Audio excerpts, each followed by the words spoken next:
All right, we are reconvening from closed session. Can we get a roll call, please? Councilmember Lowenstein. Here. Councilmember Horvath. Here. Councilmember Obaji. Here. Councilmember MD. Here. Mayor Pro Tem Nierenheim. Here. And just FYI, so everyone knows, Mayor Brand joined us from his office. All right, is there any announcements from closed session? Yes, two this evening. The council unanimously gave authorization to the city attorney to defend the city in the matter under F6 and to also potentially file a cross claim in that case. And then the council also unanimously authorized the city attorney to defend the case listed under item F10 in closed session. All right, thank you, sir. So I'd like to adjourn to regular meeting at 6:40 p.m. on this evening of February 21st, the last meeting of February. Can I get a roll call, please? Councilmember Lowenstein. Here. Councilmember Horvath. Here. Councilmember Obaji. Here. Councilmember MD. Here. Mayor Pro Tem Nierenheim. Here. Thank you. All right, we're gonna do a salute the flag and then a moment of silence.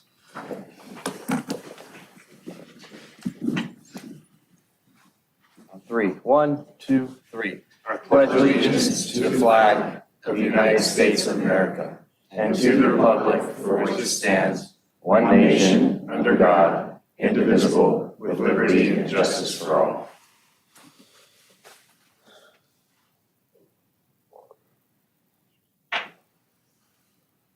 All right, thank you.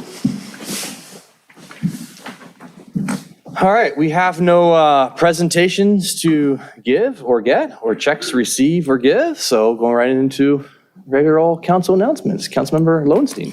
Yeah, just two things real briefly. We had a nice community meeting last night. We talked about the paving that was going on within District 2, and we talked about other events, and we talked about the election coming up, which actually leads me into my next item, and that is, this goes to everybody out in the community. I've seen a lot of nastiness on Facebook. I know this is part of the election season, but I would appeal to everybody to be on your better behavior. You're not persuading anybody by being nasty to one another. And I don't care which side of the aisle or whatever you want to call it you're on. Try to make your case to the voters. You're not winning any friends by being mean to one another, and you're not persuading anybody. Be logical, be friendly, be courteous online, hard on problems, soft on people. I think we've heard that before. I mean this to everybody. And I hope candidates also abide by that. But please be respectful to one another. It's really sad to see people take civic things where most people have best intentions of the city in hand and taking it very personally. This isn't a tribe. This is everybody trying to work for the best of the community. And I hope people really stop before they write something and think about what you're saying, because these are people you're going to run into the grocery store, at the library. These are people that you're going to see who your kids play soccer with. Please stop the bickering online. Please stop the nastiness online. And let's look forward to the results on March 7th. Thank you. All right, thank you. Councilmember Horvath. Nothing. Councilmember Obaji. Now, I wasn't going to address Councilmember Lowenstein's point, but one thing that I found is for all the trolling that occurs online, when I meet the people who are trolling us online, they're so nice. So I know you nice people are out there. So just think to yourself, would I say this to the person's face if I were there in person with them? And then I assure you, you'd probably take that disparaging thing down or not post it. I am hosting a candidate forum on March 2nd, 2023. Actually, I'm not hosting it. I'm hosting it, but it's being moderated by Natalia Zernitskaya, who was a council candidate in Santa Monica, not involved here in Redondo Beach, but was referred to me as a very good neutral moderator. So it should be good. Same questions to everybody, rules of non-disparagement, and a great opportunity. It'll be 6:30 p.m. You can sign up, register on Zoom via my council page. Same questions to each candidate, no endorsements, anything like that. And just a good opportunity for people who have not made up their mind to learn more about who is running for the various offices. In addition, I want to thank the firefighters because they hosted disaster service worker training at the library this last week. and they did a great job. I saw Division Chief Yang, Chief Butler, and Captain, sorry, I forget his, Mahoney, yes, Captain Mahoney there, and a lot of Redondo Beach employees. So thank you, Redondo Beach employees, for stepping up for that training. It was great. I didn't know, for example, that in doing CPR, you don't do mouth-to-mouth on adults anymore. It's just the chest compression. So I learned that, but that's all. Thank you. All right, Councilmember MD. Thank you. So thank you to Public Works for putting in our new median on Phelan and Beeland. It looks, I've got lots of great praises for that, and I thank you. I know you pushed very hard, Mr. Wadzanski, to get that done, and I appreciate all of you for doing that.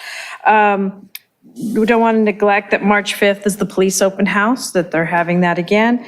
And a little bit, once again, I was talking to a Boy Scout who came to Redondo to do their project, got delayed, ended up going to Palos Verdes Estate and had a project within 3 weeks. So I just want to, again, reiterate that if you're not going to do a Boy Scout projects, just tell them no the minute they call. Just say, we're not interested. And that'd be much better than delaying them for months on end so that they don't get it. And it's not just a city thing because they're doing it in other cities. And so, but it's okay if Redondo doesn't want to do it. Just don't delay them, please. And also I wanted to, again, pre-thank the Public Works because this weekend it's going to be quite windy and cold. If you can, bring your animals in. It's going to be the coldest storm ever. And I want to thank Public Works. Ever? Ever, it's a big word. It's going to be cold. It's the coldest storm that California's ever had, as far as I heard. But anyway, I want to thank Public Works in advance for all the work you're going to be asked to do this weekend. So Could you clarify Yeah. about the Eagle Scout projects? I just wanted to know. well, what's happening is the boys are calling the city to say, hey, I'd like to do X. Yeah. And then it gets passed on from one department to another, or they don't get returned emails. And the next thing you know, it's anywhere from 3 months, 6 months, 8 months. And these boys, now granted, I know the saying, Turn into your lack of planning is not our emergency, but these are kids and they always end up waiting till they're 17 years old to finish their projects. And so time is of the essence. And that's the problem that we're running into in Redondo. And it doesn't bother me that Redondo doesn't want to do the projects, but it's just all I'm asking is don't delay them. Just say no or figure out a way to do it faster. Well, on that note, actually, those of you who've been to the dog park recently, there's an agility course now that was built. I just went there with my wife on Sunday to check it out, which was actually done by a 14-year-old for an Eagle Scout project.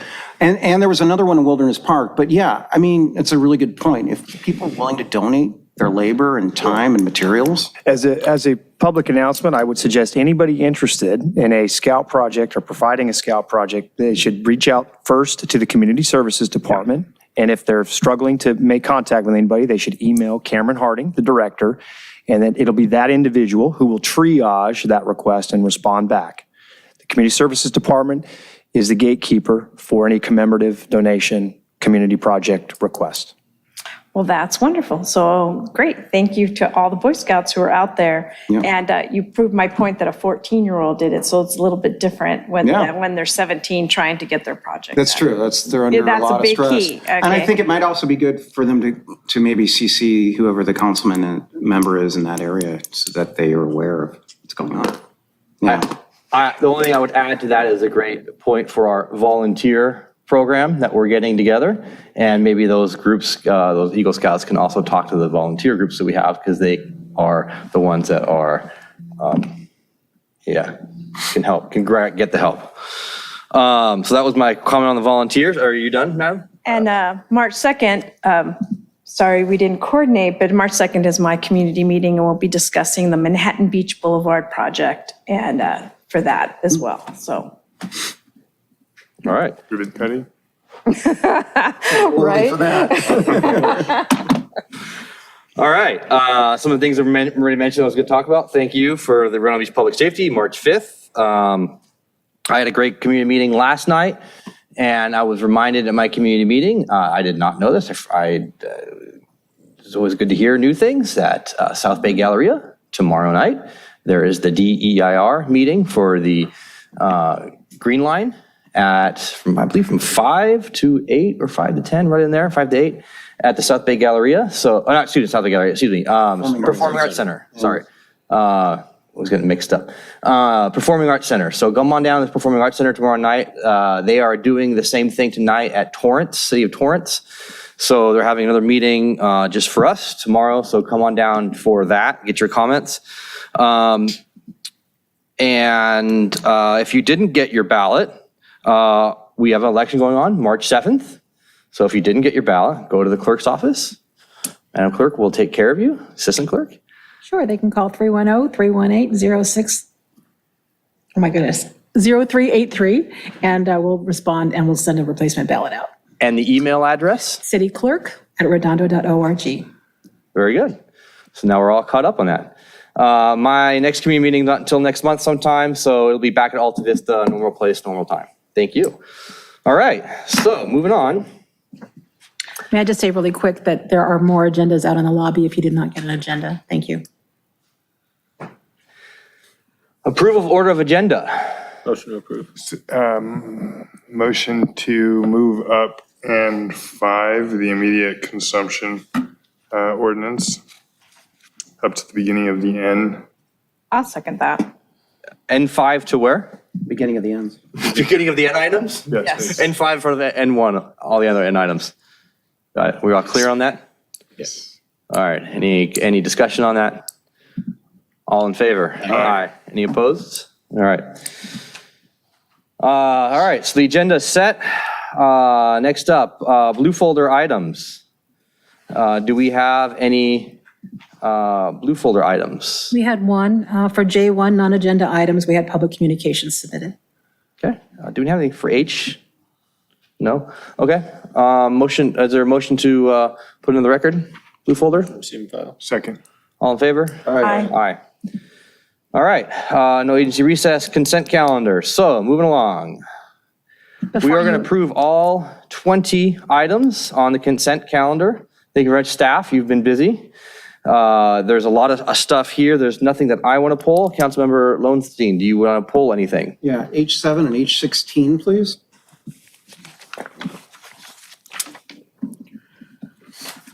Councilmember Horvath. No, thank you. Councilmember Obaji. Could you come back to me, please? Yes. Councilmember MD. No, thank you. And also, too, the police department has asked us to pull item H14 from consideration this evening, and they will return at another date. H14 is pulled That's correct. and not to be returned. Okay. All right, and nothing to pull for me. Thank you. Nothing from you. All right. So can I get a motion to, Motion to approve everything except for H7, H16, and H14. perfect. Is there any members of the public that wants to come down and speak to any of the items on the consent calendar? Anyone that turned in, cards?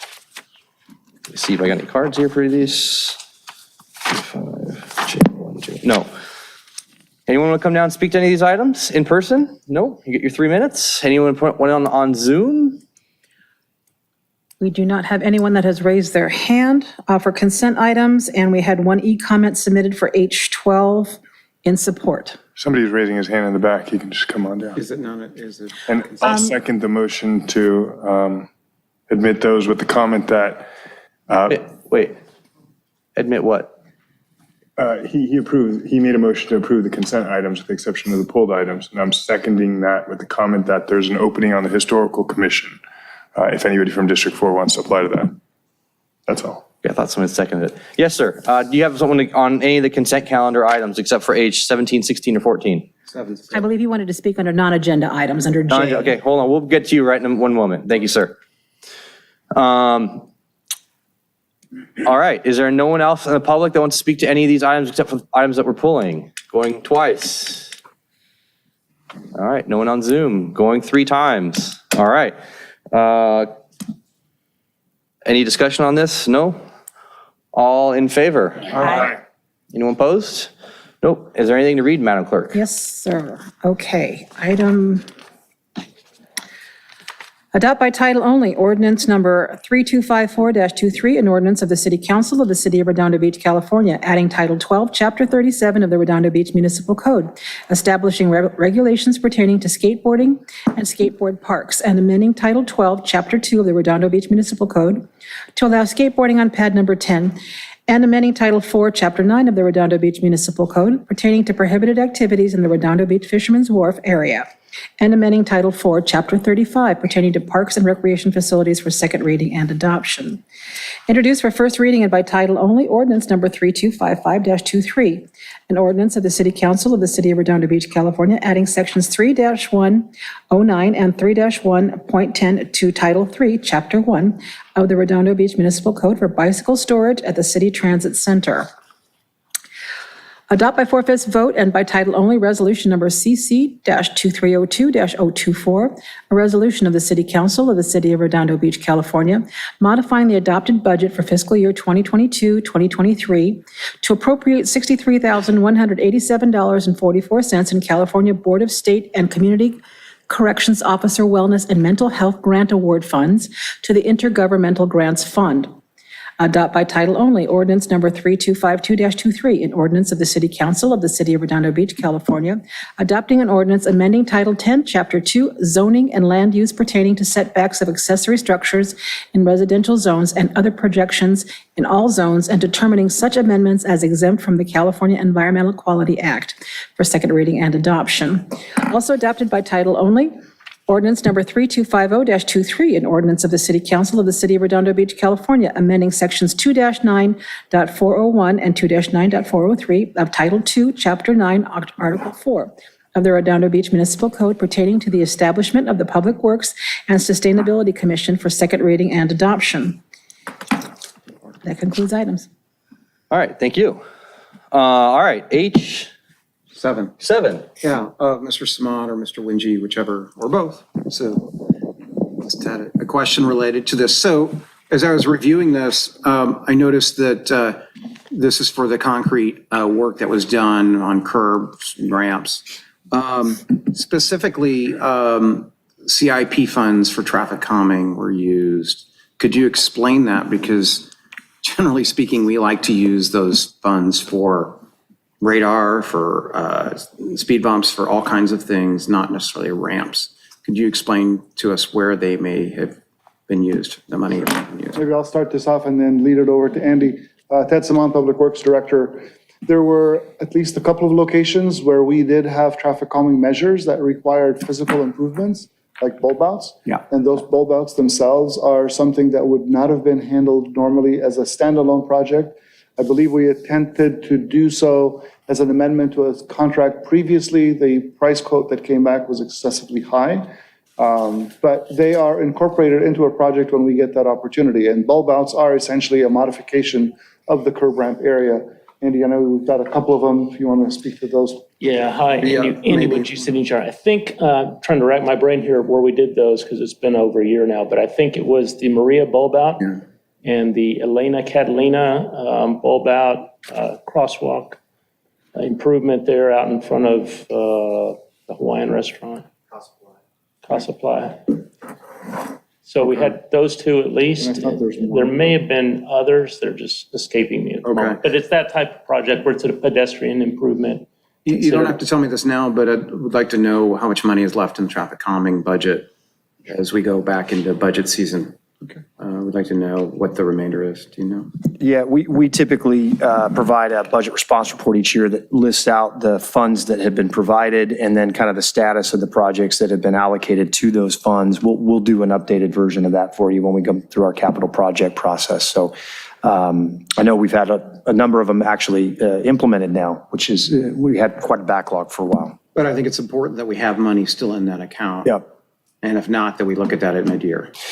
Yeah, we can look at it at any of our budget cycles. Certainly, with the $1 million of general fund CIP money that was allocated to the capital project budget, I think we will be probably recommending a portion of that be used for additional traffic calming work. So we'll have that to you certainly in May.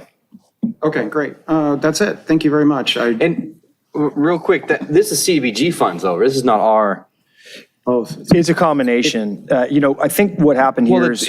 I see grant funds in here as well, so MR, and then I guess 200 grand is CIP. Yeah. We had a number of funding sources. We had a contract with this firm, and I think opportunistically, we took advantage of that contract to provide work that was beyond the traditional CDBG-funded curb ramp efforts. And I think, as Ted mentioned, we struggled to find an operator to perform the Maria work, and these folks offered the most favorable price. And I think we issued the change order to execute that work accordingly, which was slated for traffic calming project account funds. Right. But then I'd like to make a motion to approve H7. Second. All right, is there any public comment on traffic calming funds, H7, multiple sources? Anyone, any Zoom comments? None of the registrants have raised their hand to speak. All right, going 3 times. Anyone else? All right. No, this is for, that, never mind. All right, all in favor? Aye. Aye. No one opposed. All right, item H16. This is, number here.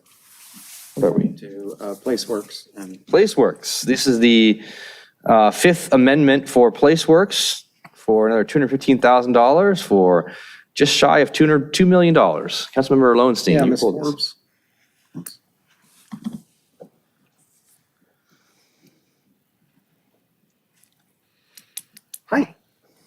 Hi. Okay, I really want to know where we're at with this because this is dragging on. And I realize that this is partially the housing element, but 200, even if it's part of the general fund maintenance, general plan maintenance fund, it's a lot of money. And I think you as well as us would like to be done with this. Right. We're close to $2 million, several years. Where are we at? Because this is a lot of money. Yes. And are we going to keep going back to the well on this over and over again? No, this is actually, we are expecting this to be the last amendment. The importance of this was because of the housing element being adopted and we have a time frame to have that implemented. It's both the general plan update, the land use update that we've already worked on, but also the zoning that will have to be done at the same time. So this is that zoning and the local coastal program update, which is the implementing ordinance of the local coastal program. And then out of efficiency, we want to do the environmental review of those at the same time, get them on the ballot at the same time, both the land use element update as well as the zoning. So that's what this is. Initially, when this contract came into play, we certainly didn't expect the issues and requirements of the housing element. We didn't expect to have the RENA numbers and the changes to the zoning to the degree that we have. So we really want to just get this done, complete it, and create the efficiency by doing those at the same time. How many more meetings are we talking about? We have one more GPAC meeting, and then we'll have a community meeting. We'll have the EIR meetings on the EIR itself. So a lot of this money is for background work for those meetings because $100,000 a meeting is very expensive. Right. It's not just for the meetings. It's the rewriting of the zoning ordinance to implement the general plan updates, the land use element updates. Okay. So you're not going to come back to us again, are you? That is not my expectation. I certainly don't want to. We do have Wendy Novak from PlaceWorks that's here. I think she's in the same place, wants to get this done and just complete the We have work. to get it to the ballot. We have to get it to us and then to the ballot. Exactly. We have that crunch, and that's why we wanted to get the zoning updated at the same time, so it's all done at in one ballot measure. Okay. Thank you. Yeah. One second, Director Forrest. Question, just since we're on the subject, do you know off the top of your head if in the housing amendments or general plan amendments that we've proposed and approved, if there is a commercial overlay in the Catalina project area? No, there's not. There's not, it's totally residential? Yes. Okay, thank you. Any public comment on this exciting item? The general plan. It started in 2017 before, there were only 2 of us up here that were here before. Mayor wasn't here. 3 of us weren't even here. Anyone else? No? All right, Zoom comments. No Zoom attendants have raised their hand, and there are no e-comments for this item. Thank you. Okay, I'll make a motion then to approve H16, please. Second. All in favor? Aye. Aye. All right, passes. Anything to read on that? No, sir. Okay. All right. This brings us to the fun and exciting part. This is public participation on non-agenda items. And this gives us 30 minutes. It's 7:04 p.m. Get 30 minutes, that's 7:34. And every speaker that comes down gets 3 minutes. I will take these cards first. You'll be up first, sir. You'll get 3 minutes. We will not be able to respond. We can ask for clarifying questions, but not anything more than that. Exactly at 30 minutes, we will be cutting off speakers regardless of cards, no cards, or Zoom comments.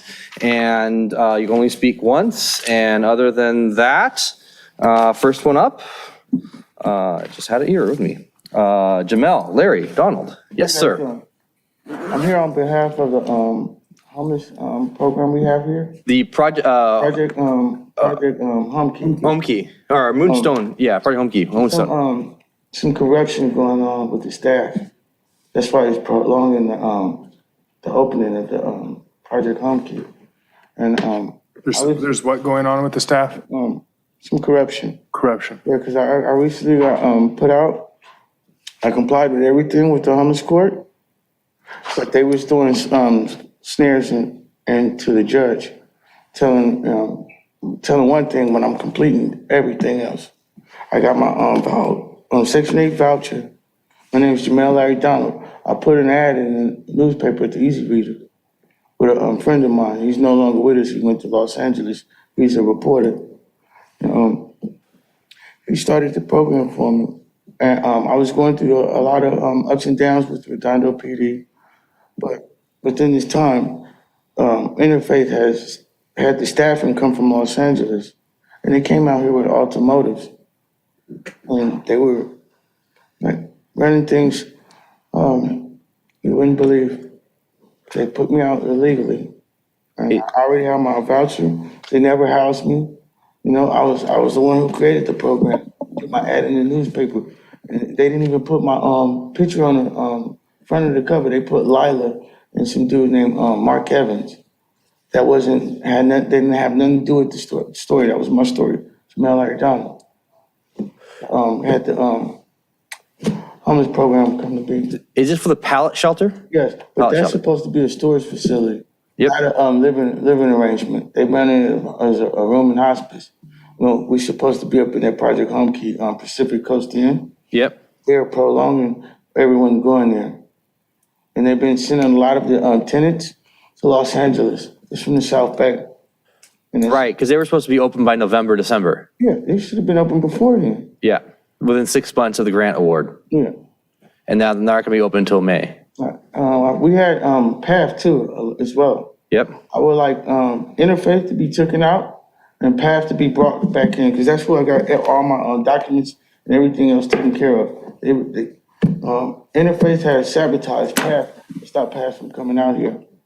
It was telling them at courts, coercing them what to go along with. That was not right. Okay. PATH told me to come here and bring this matter to you guys so you can address it. And then just call PATH up and they'll be ready for it. Like I said, we need to be at the Project Room Key. Okay. And it's just sitting up and they're just over there. They have people in their house from Los Angeles. And this is a Redondo Beach program. They put me out for some tenants. The people from Los Angeles, no ID in there. Right. When they put me out, they placed all my items outside my pilot shelter without my knowing. Yep. Approval. Tell me just go like that. No reason why. Just go. Just come back tomorrow. All right, I come back tomorrow. You can't come in. We don't have no more. We don't have documentation for you to be here anymore. Like, wow. So I was like, okay. So, Okay. I made a complaint at the Redondo Police Department about it. Misconduct, discrimination. Time. Okay. all right, so just to be clear, you were residing at the pallet shelter and you got kicked out, or you were Yeah, I've working? been out of there since the last court date on November 7th. I was out 2 days prior to that court event.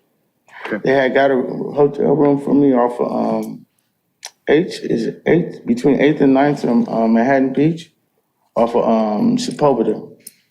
At the that's a project room key. They had booked me for 2 days to miss court on the 7th, because checkout was at 11. I'm sorry, so you're a Redondo resident, but you're claiming that the people that are housing the pallet shelter are Los Angeles residents? Yeah, they work there, and that's the city of Los Angeles. Right. They're not supposed to be here because this is the county of Los Angeles. They have to be county workers. Right, they're supposed to give preference to Redondo residents, Yes, so. everything was done frivolous. Without you guys knowing anything. And I've been suffering since November. I've been out on the street. So are you needing housing now? Is that what you're saying? So, I need house. I have my voucher. I've been looking for property. so what we'll do here, I don't have my card here in front of me. I'm gonna grab my card in the back. If you could take a moment over there, I'll give you my card. We can follow up more, but we're just getting too far into a discussion on the item. I apologize. And just hang out right over there and give me a few minutes. I'll get my card. Yeah. Thank you, sir. All right, next up, Nikki. And then Eugene.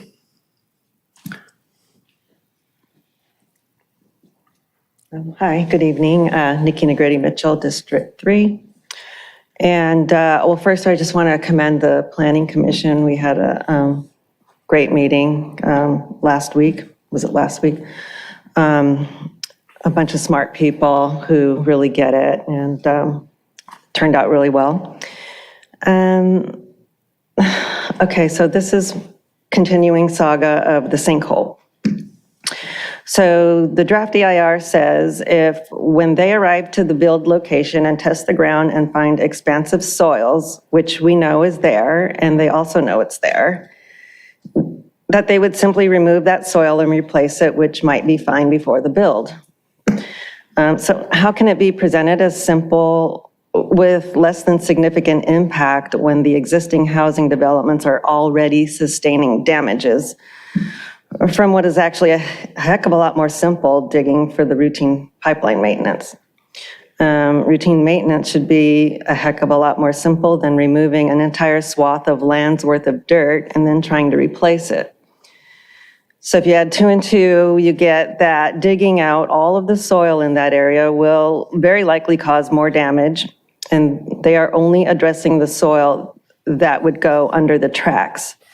What about the soil under the existing housing developments, which are already so compromised? It doesn't make any sense, and should we just blindly trust that all of that digging would be benign and harmless to the surrounding buildings, which is really our homes? 3 units are already blockaded from their front door space, or the front outdoor space, and one can't enter through the front door, and are forced to use the garage for the past 2.5 years. And by the way, who's going to help these homeowners get their homes fixed? It's been 2.5 years. That's a long time. That is not what these homeowners or any of us signed up for when we purchased our Redondo Beach homes.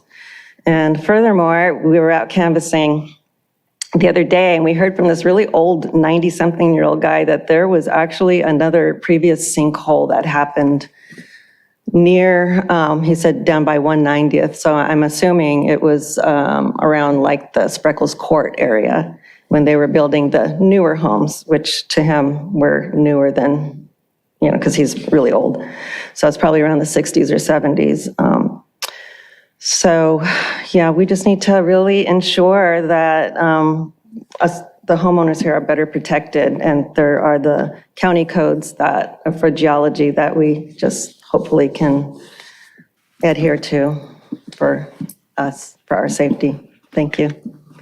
Thank you for all your work. I saw your speech at the Planning Commission. Very good. Thank you. Thank you. All right, Mr. Eugene Solomon. After that is Wayne Craig. Yeah. Good evening, members of council, staff, Mayor Pro Tem, Eugene Solomon, Redondo Beach. I want to thank you for the opportunity to speak tonight. Team Eugene, candidate for city council, helped spearhead the effort to save the city $100 million. I wanted to talk a little bit about my qualifications, the thousands of hours that I've spent in continuing education for financial products, and Warren Buffett. Warren Buffett's also known as the Oracle of Omaha. He's probably the most respected and trusted, successful investor in the United States, if not the world. Mr. Buffett has 3 rules. The number 1 golden rule is never lose money. It's pretty good rule. And also, Mr. Buffett lets us know that the market does not forgive those who know not what they do. A third rule for Mr. Buffett, risk, financial risk, comes from not knowing what you are doing. So when you're considering a candidate to vote for, you may want to vote for a candidate who has actually worked in investments, has knowledge of markets, and taken thousands of hours in continuing education to manage expertise with financial products. I want to talk a little bit about the campaign trail and how great it's been to be out on the campaign trail, meeting lots of voters, talking with them. Love opening the door and getting to talk with them and hearing things like, I voted for you.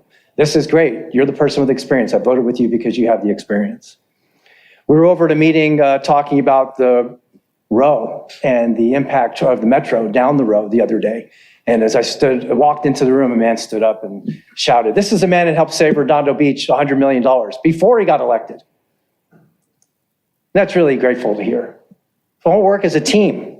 I want to work as a team with the finance director. I want to work as a team with the city manager. I want to work as a team with the city council and all the staff members to make ourselves the most efficient and transparent city treasurer's office that Redondo's ever seen. Achievement, policy success, and planning go a long way to a successful project. And I want to thank you all very much for your time. Please support in your community meetings for all the council members, the charter amendments.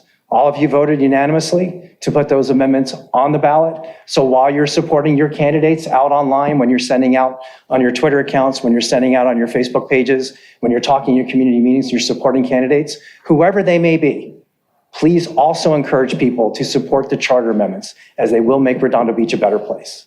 Thank you very much. All right. Thank you. Next up, Wayne. And after that, I have no more orange cards. Everyone has an orange card? No, this works or not? Hey, it works. Good evening, Mayor Pro Tem and Council. Wayne Craig, resident of District 1. There's a lot of great things that happen in the city, and one of the great things that I've known about for years is a friend of mine, Efrat Pomeranitz. She's a yoga instructor, and she's done some great work throughout the South Bay. She does yoga on the beach. She actually does a senior yoga, actually chair yoga, they call it, for folks who have a hard time with mobility. They can get back in strength and do things and take away a lot of pain that they have.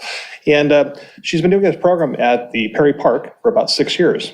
And if you've ever met Efrat, she's the most giving, kind, warm person you'll want to meet. I mean, she's really a great person. Unfortunately, that doesn't go very far these days, because the program she was teaching at Perry Park for seniors through BCHD was terminated. And they terminated it because they said that they were overpaying her. And now they want her to pay retroactive pay for years beforehand that I guess they said that she was overpaid. My understanding is she's paid like $25. And they canceled the whole program over this.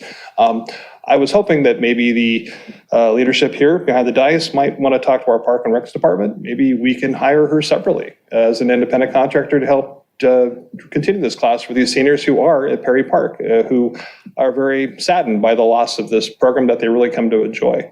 So I hope that the council could take some steps on it. And I know that some of the community have been sending letters to you guys, and I think gals, I should say, council members, to maybe do something about this. And again, your help would be really worthwhile. And if you've never met Efrat, I encourage you to do so. She's a great person. Thank you. Thank you. All right. Anyone else wants to come down in person and speak? In person. All right. Any Zoom comments? Candace Nafisi?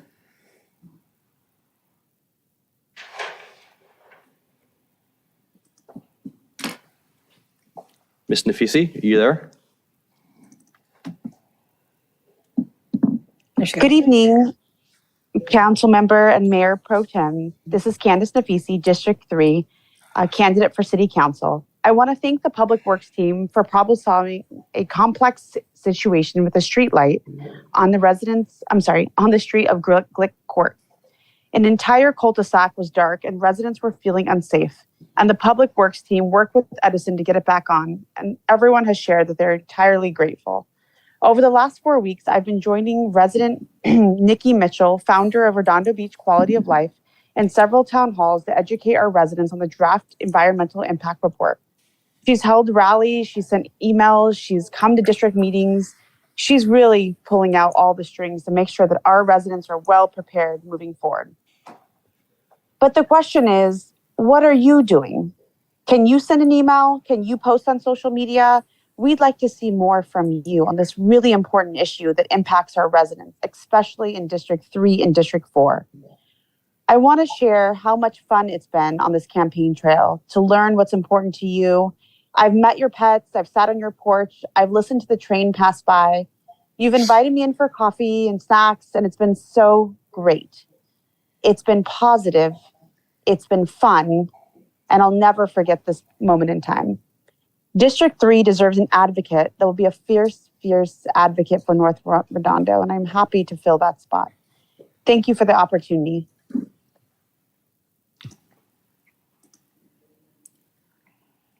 There is no one else on Zoom unless they decide to raise their hand now, and there are no e-comments for our non-agenda items. All right. Anyone else in person? One last call for open session speakers. All right, we are onwards. It's actually shorter than I thought it would be. That brings us to, let's see, exclude the participant, public hearings, no public hearing items. We are going right to item N5. So this is discussion, possible action regarding the lifting of the city's ban on general food sales, including beer and wine at service stations. We originally had this conversation back in October of 2016. And like I said before, and I'll say it again, when this originally came before the council, I was over there on that side of the fence. And I thought it was a bad decision. And since being up here, I have seen the benefits of the decision. And while I initially agreed with this COP process, possible COP process, I did bring this up in my community meeting last night. And I'm very wary of going down a path of something that may very well be working and working really well. So, and resident concerns, especially people that are living right next to these areas, are of my highest concern. So with that said, Mr. Smoot. All right, thank you, Mayor Pro Tem. Luke Smoody, Assistant to the City Manager for the record. Vicki, would you throw my computer up? Thank you. All right, Mayor Pro Tem and Council, as we discussed, this is an item that we have seen before. We last came to you on November 1st, and it's basically a discussion to go over the possibility of lifting the ban on general food items at gas stations. So basically the concurrent sale of general food items, inclusive of beer and wine, at gas stations. And at the November 1st meeting, you asked us to come back with the possibilities of what it could look like if the ban were to be lifted, what a policy could look like, and what the potential options for regulating this item with a conditional use permit would be. And so just to catch you up again, our city landscape, there are 11 service stations now. All of them have snack bars, and basically the snack bar attached to a service station allows the business owners to sell incidental food items for the general motoring public, which consist of candy, non-alcoholic beverages, other small snacks, basically things that are immediately consumable. And at the state level, current law, so at the city level, our Redondo Beach ordinance was from 1971, and that established a ban on general grocery, but the ability to sell incidental convenience items, as we discussed. At the state level, this is regulated by the Business and Professions Code. And so under state law, you can prohibit that broader class of general food inclusive of beer and wine if your law was in effect prior to 1987. And in the city's case, that is where we are. And so our law is still valid. And that Business and Professions Code also sets the floor if general food sales were to be allowed. And it also allows local jurisdictions that do allow for general food sales to impose additional restrictions on those business owners in addition to that floor that is set through the Business and Professions Code. And so just briefly to go over, so if you were to repeal the ban, all businesses would have to comply with these factors here: no beer or wine within 5 feet of the exit, no alcohol ads on the fuel islands, no alcohol displays, or no alcohol sold through drive-in windows, no ice tubs, no self-illuminated signs, and then anyone working from 10 to 2 selling alcohol must be 21 years or older.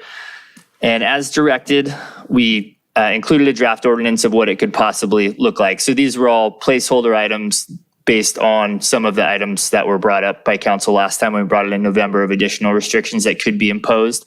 And so as you read through the draft ordinance, compliance with all ABC provisions, ability, you could only apply for beer and wine, not hard liquor. There's a potential to limit the percentage of retail space allocated to alcohol sales. We could have provision for locking coolers when alcohol was not being sold. Other cities have limited single serving containers. And you could also limit the visibility of alcohol advertisements. So any purchase of alcohol would be truly incidental. We wouldn't have people driving into a gas station to purchase alcohol based on something they saw on the exterior. Could limit the hours of operation and make sure it was in conformance with the surrounding area.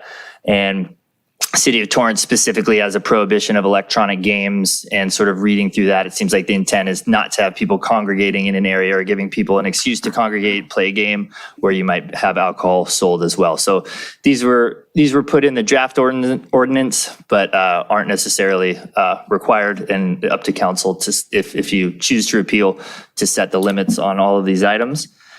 And so if you were actions tonight would be possibility of making no changes, and so the prohibition would remain in effect. If council was to entertain the idea of lifting the ban, twin ordinances to the Inland and Coastal Redondo Beach Municipal Code would be needed. That would basically add a CUP process allowing general grocery into our code.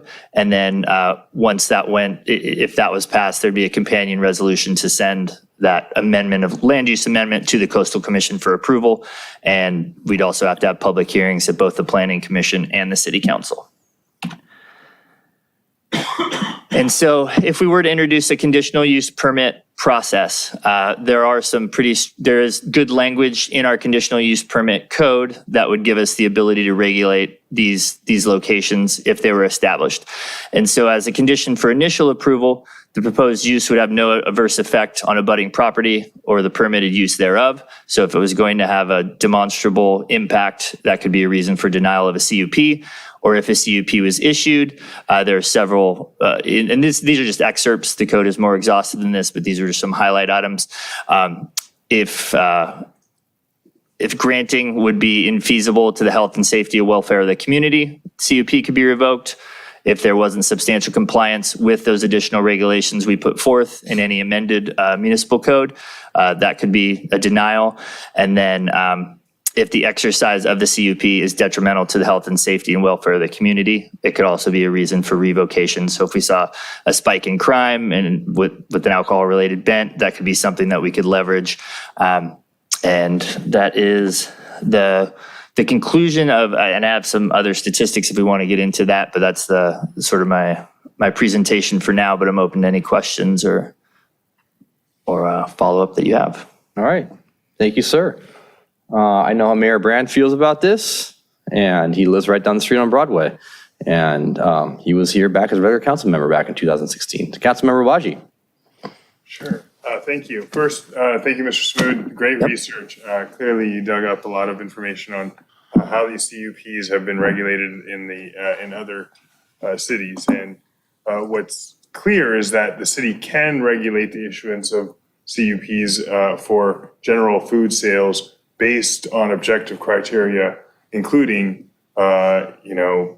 disturbances to the peace and any number of things. So I understand that there is an inclination here because there is a problem area at Torrance and PCH, not sourced of anything to do with the gas station there, but to do with the number of bus stops there, the churches feeding people, and the like, to say, no, keep in this old ban in the city.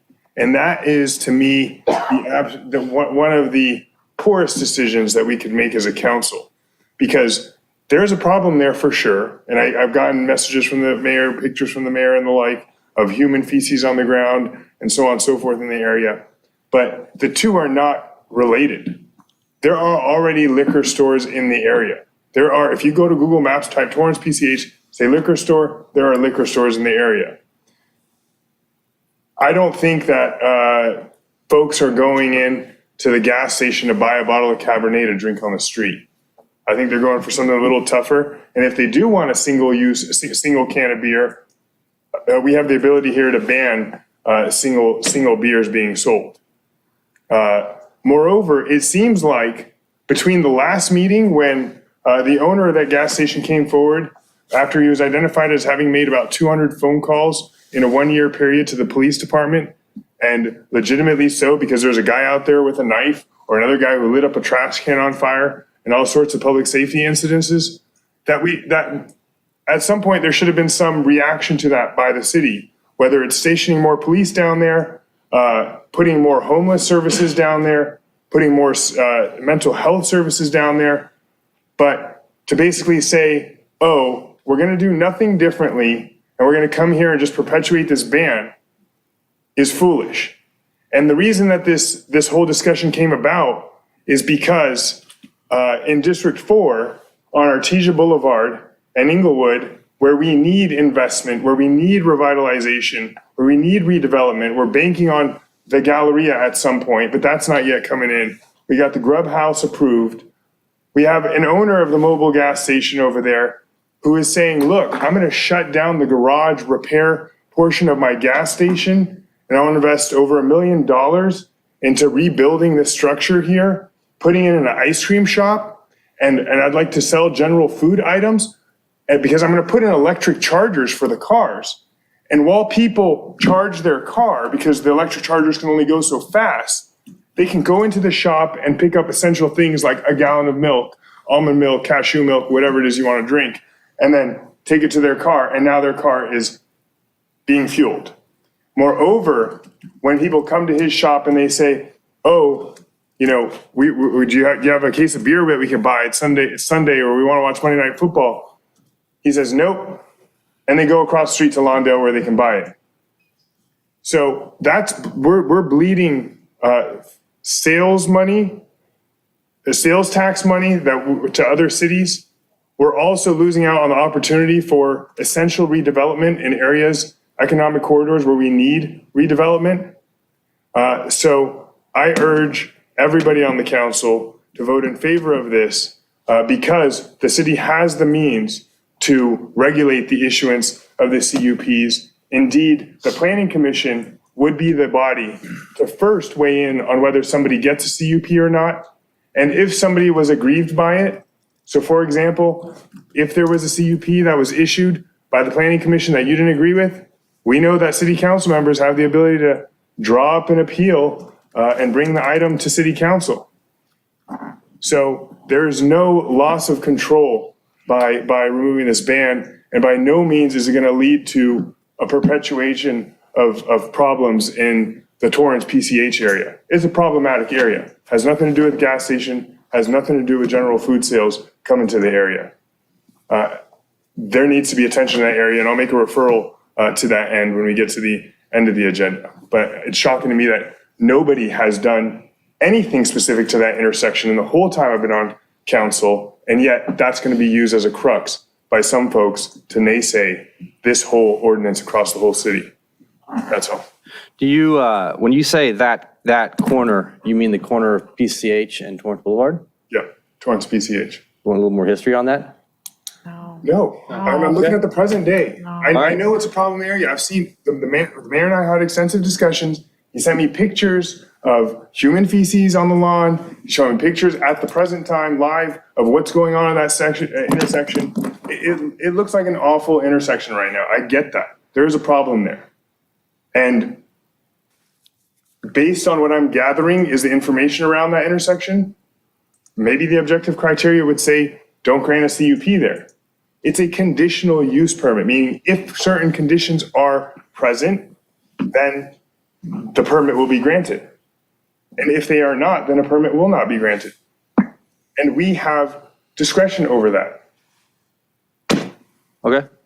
All right. Thank you. Councilmember Lowenstein. Police Chief Hoffman, I have a question for you. And I read it in the background. Approximately what percentage of calls related to the homeless or have infractions for intoxication, roughly?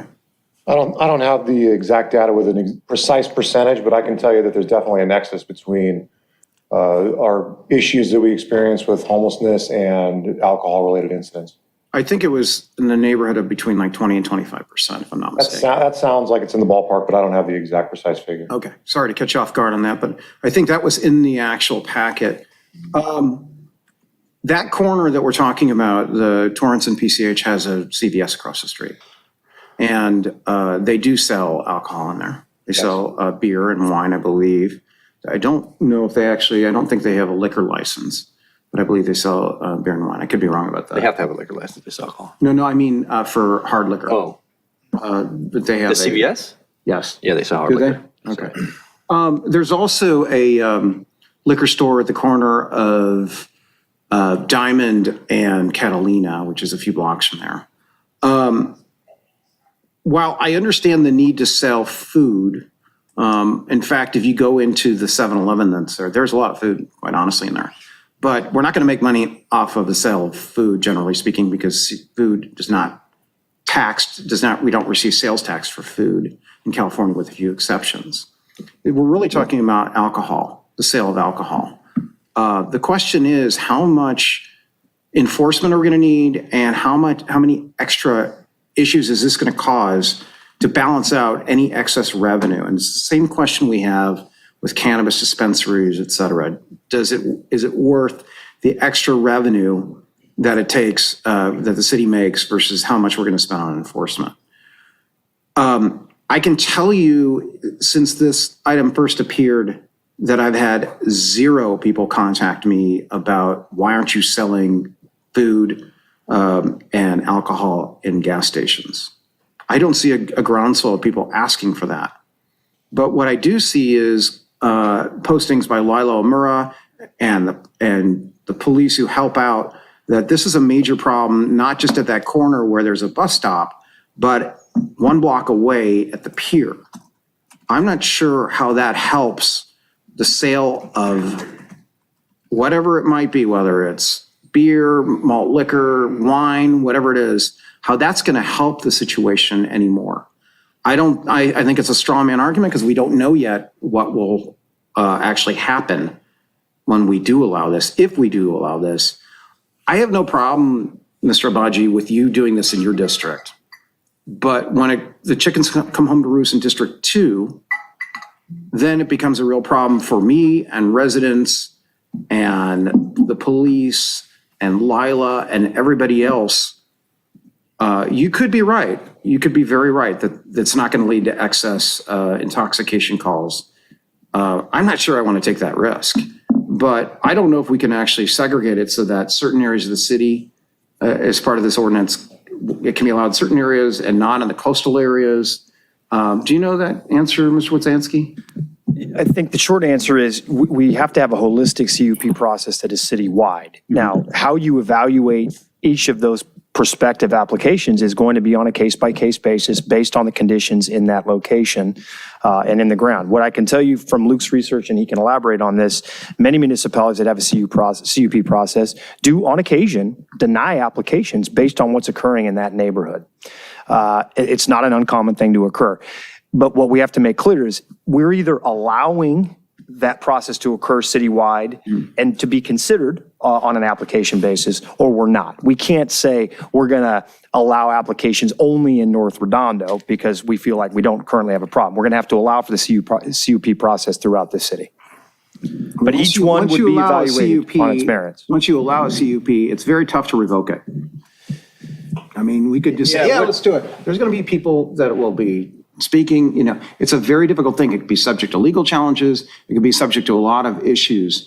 It's not as easy as it looks. Maybe we could go through a rigorous screening process, but I'm a bit worried that we're going to have to go through this case by case, and I think it's all 11 places to do this.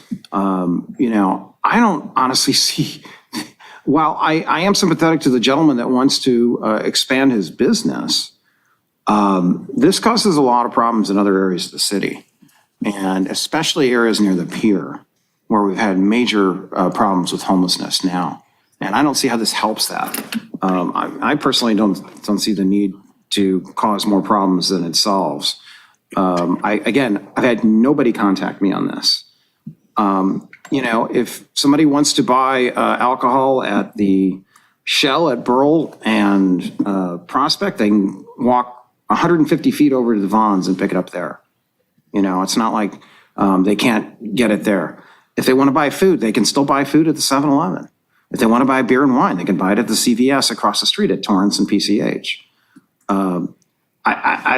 Maybe people will go to Lawndale. I don't see how this is actually leading to revitalization of Artesia alone. There's a lot of things that are going to lead to it, but I'm not sure this alone will be the thing that puts us over the hump. So unless you can make a clear case to me, I'm opposed to this. I don't think it's necessary. I've had no groundswell of people saying it.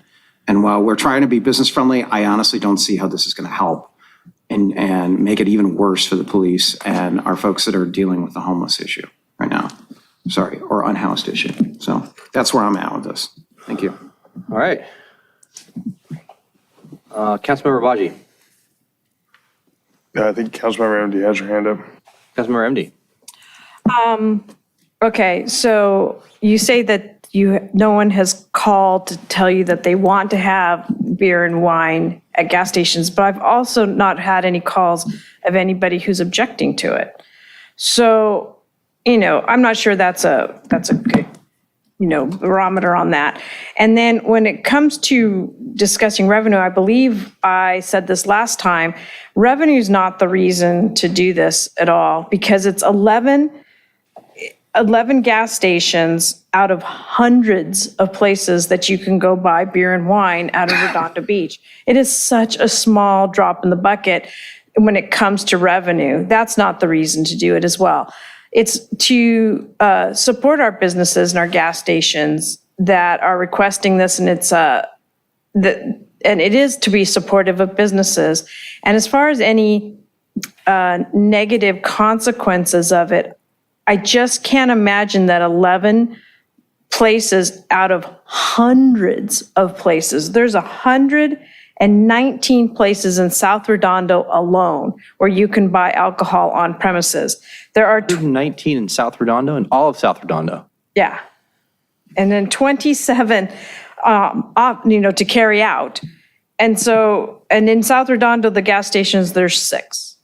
So I cannot imagine that is going to make any kind of impact to anyone except for the owners of the gas stations that are asking for this. And they've been asking for it for quite a while. So I haven't had anybody complain saying we shouldn't have it at gas stations either. And I don't think revenue is the reason to be posting this. And I think it's just a drop in the bucket and accordingly. And I think we should err on the point to support the gas stations. This is a CUP situation. I trust planning and to address all the needs that you're talking about. And like Mr. Obaji says, if there's a real issue, it can get brought up to council so that we can take it from there. Thank you. All right, Councilmember Obaji.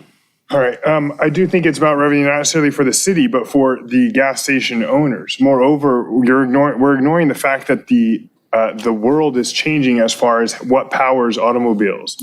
We're tending towards, Ford is going towards all electric fleet. People are increasingly buying the electric vehicle manufacturers are taking off. Residents in District 4, apartment renters, about 50% of them don't have a place to charge their cars. That one electric charger we put at the North Branch Library is insufficient to power the vehicles of all the North Redondo residents. Then there's Redondo Beach Performing Arts Center. We need more. We need to seize every opportunity. He's proposed and got approved at the Planning Commission to put in at least 4 more chargers. So, and then let's just take a look. Let me see if I can find it. Let me search Google Maps. But basically, you're telling me that you don't think an unhoused person or an alcohol addicted person who, when they're at that gas station, the 76 gas station at Torrance and PCH, has the acumen or ability to cross the street and purchase their alcohol from CVS? Of course they can. And if it's not at CVS, they'll go to the next spot. Adding, right. I said that, but I'm saying, why make it easier? And why, if Shell gas station next to Vaughn's has it, should a person, look, I don't want them to carry alcohol. I hope they don't. But unfortunately, the state has said if they get General Foods, they can sell beer and wine as well. But if they do buy it from Shell, rather than go across the street to Vaughn's, where it's probably going to be cheaper, what's the problem with that? A one-stop shop. What's the problem with making our gas stations more convenient for the residents around it? So I just don't see the logic or the cause and effect between beer and wine sales at one location, conditionally approved after a review of all the criteria, objective criteria, is going to lead to, oh my God, an awful situation down there. You have an awful situation down there that nothing's been done about. So insufficient action has been taken in response to, with all the millions that we're spending on homelessness and the like. So that is not a reason to hold up, advancement of the North Redondo area. But it'd be great to hear from the public. It would be, but we got other comments happening here. And I'll just say that we shouldn't be using alcohol of all things to be the driver of development and incentivization as a tool for investment and paying off investment. That's not what the point of alcohol in this particular usage is. If you said that we're going to be coupling this with events and a sense of community, it'd be different. But there's a real problem here, and I just want to explain to people real quick that there's a liquor store in my district, actually, that was bought around the time that this ban came in, and they had a real homeless issue around the neighborhood.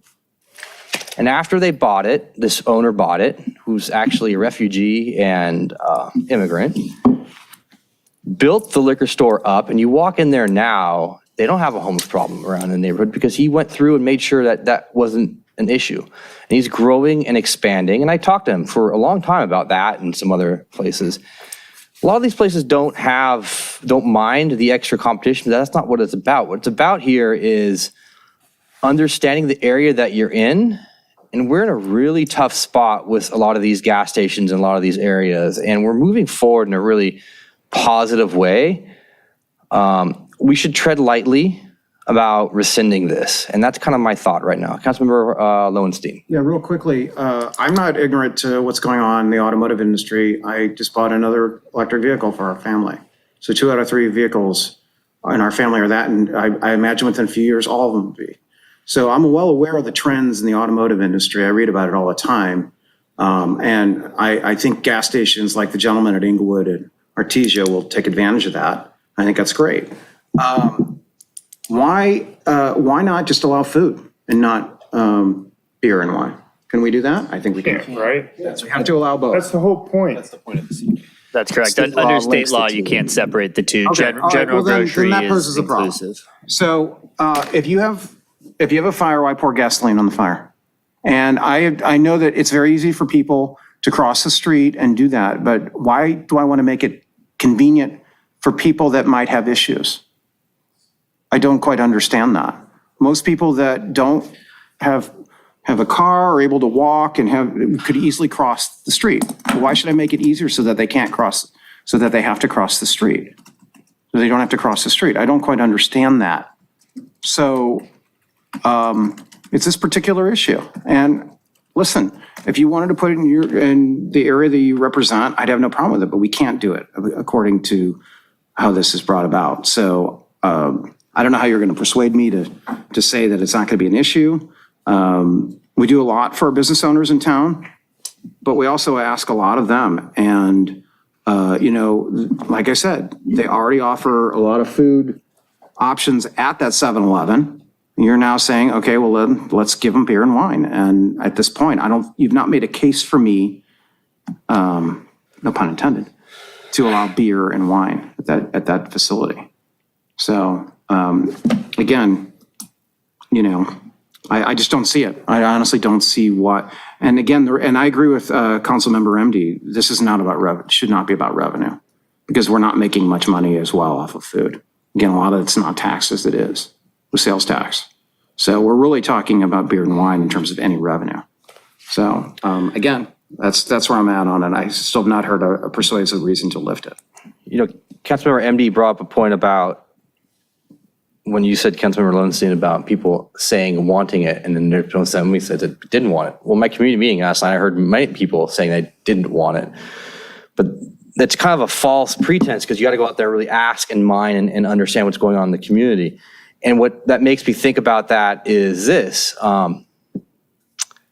It's easy to forget where we came from and take today's point in time and wash away the past and say, oh, we're just going to do this now. I think, like I said before, we got to be very careful about understanding where we've come from and making sure we're going down that tightrope correctly. Councilmember Horvath. I don't think anybody sitting to my left or right is going to have their minds changed by the others tonight. So I think you've made all your points, and I would just leave it at that for now. And once we go to public comment, we'll just hear from them and we can see if there's any motions. But with that said, I'll just weigh in here. I'm more in alignment with the individuals to my right. And which is interesting because I did not vote to support this back in 2016. But, to the some of the comments that were just made, that, it's easy to wash away the past, but maybe we shouldn't. Well, I mean, we've just put a bunch of ballot measures, on the March election that are looking at language in a charter and saying, these ideas are outdated. This rule that we're going by is as old as me. 51 years old. So yeah, it's been around for a long time, but that doesn't necessarily mean that that particular strategy or that way of controlling it works now in this day and age. When the vast majority of municipalities are already using a CUP system and it works, I think it still gives a certain amount of authority to the city, to the planning commission. There is a decision-making process, to the point that Councilmember Obaji made. There is strict criteria which can be followed. The city manager said you can't have a selective distinction for where a CUP is applied, but he did make a very clear point that CUPs can be evaluated by the neighborhood from which they fall into. So, if there is a grave concern for that particular gas station in your district, then I think, in District 1, then I think that there will be a process in place to ensure that maybe something doesn't happen there, that the residents and or you or the mayor doesn't want to happen there. But we've learned a lot up here over the years we've been serving, but I would never think to insert myself into the mind of a business owner who understands their business and understands their trends and sees where they need to take their business. And, if grocery items is part of that trend that's going to make a big difference for service stations, gas stations in the future, then I don't think we should get in the way of that.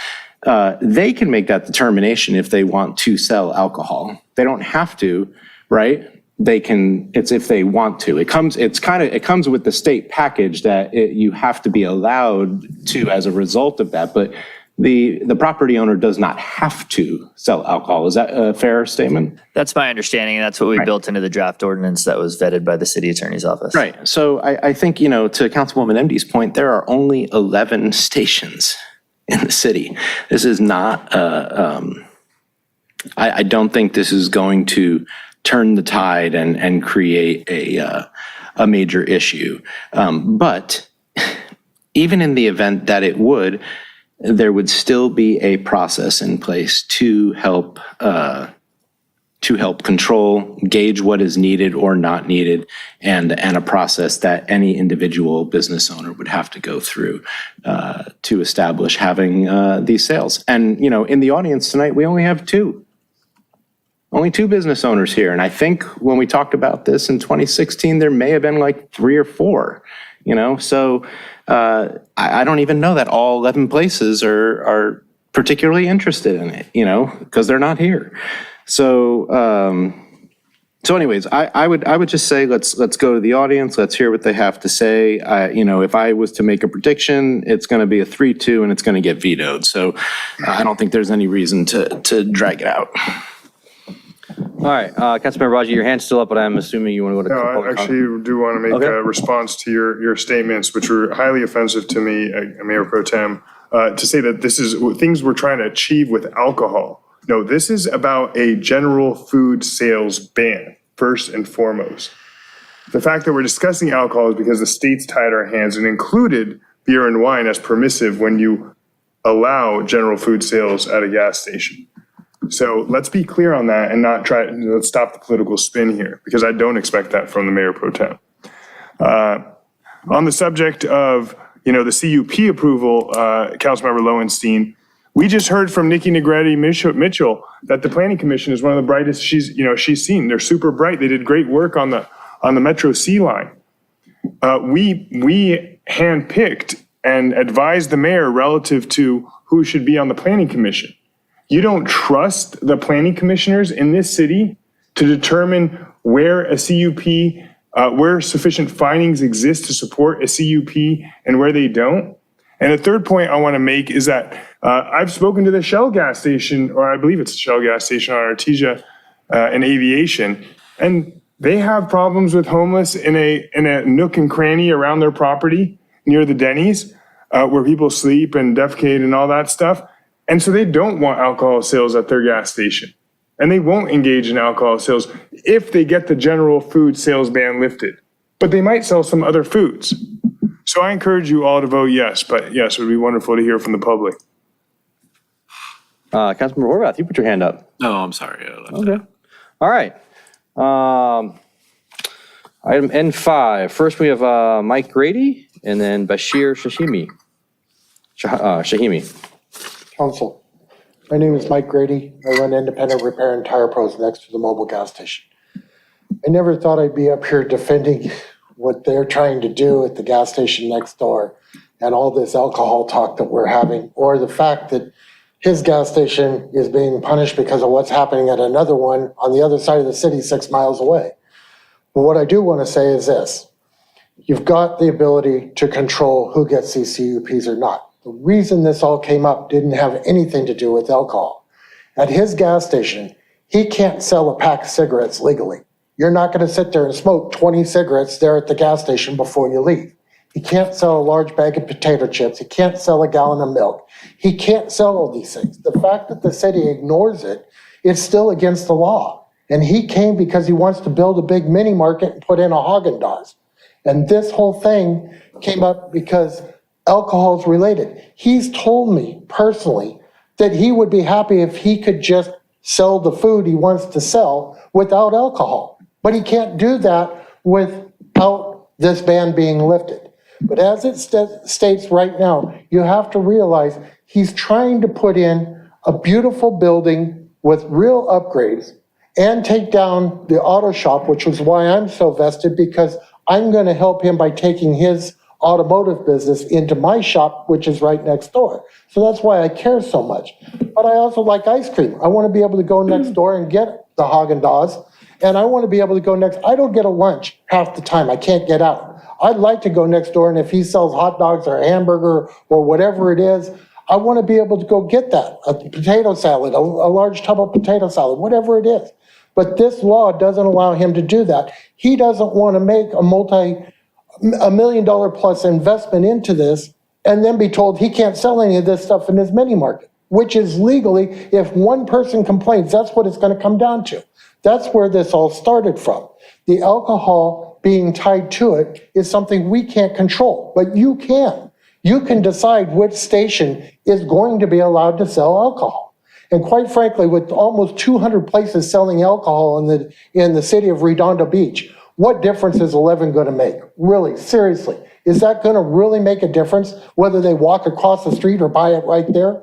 And you guys got a problem in South Redondo where your station is.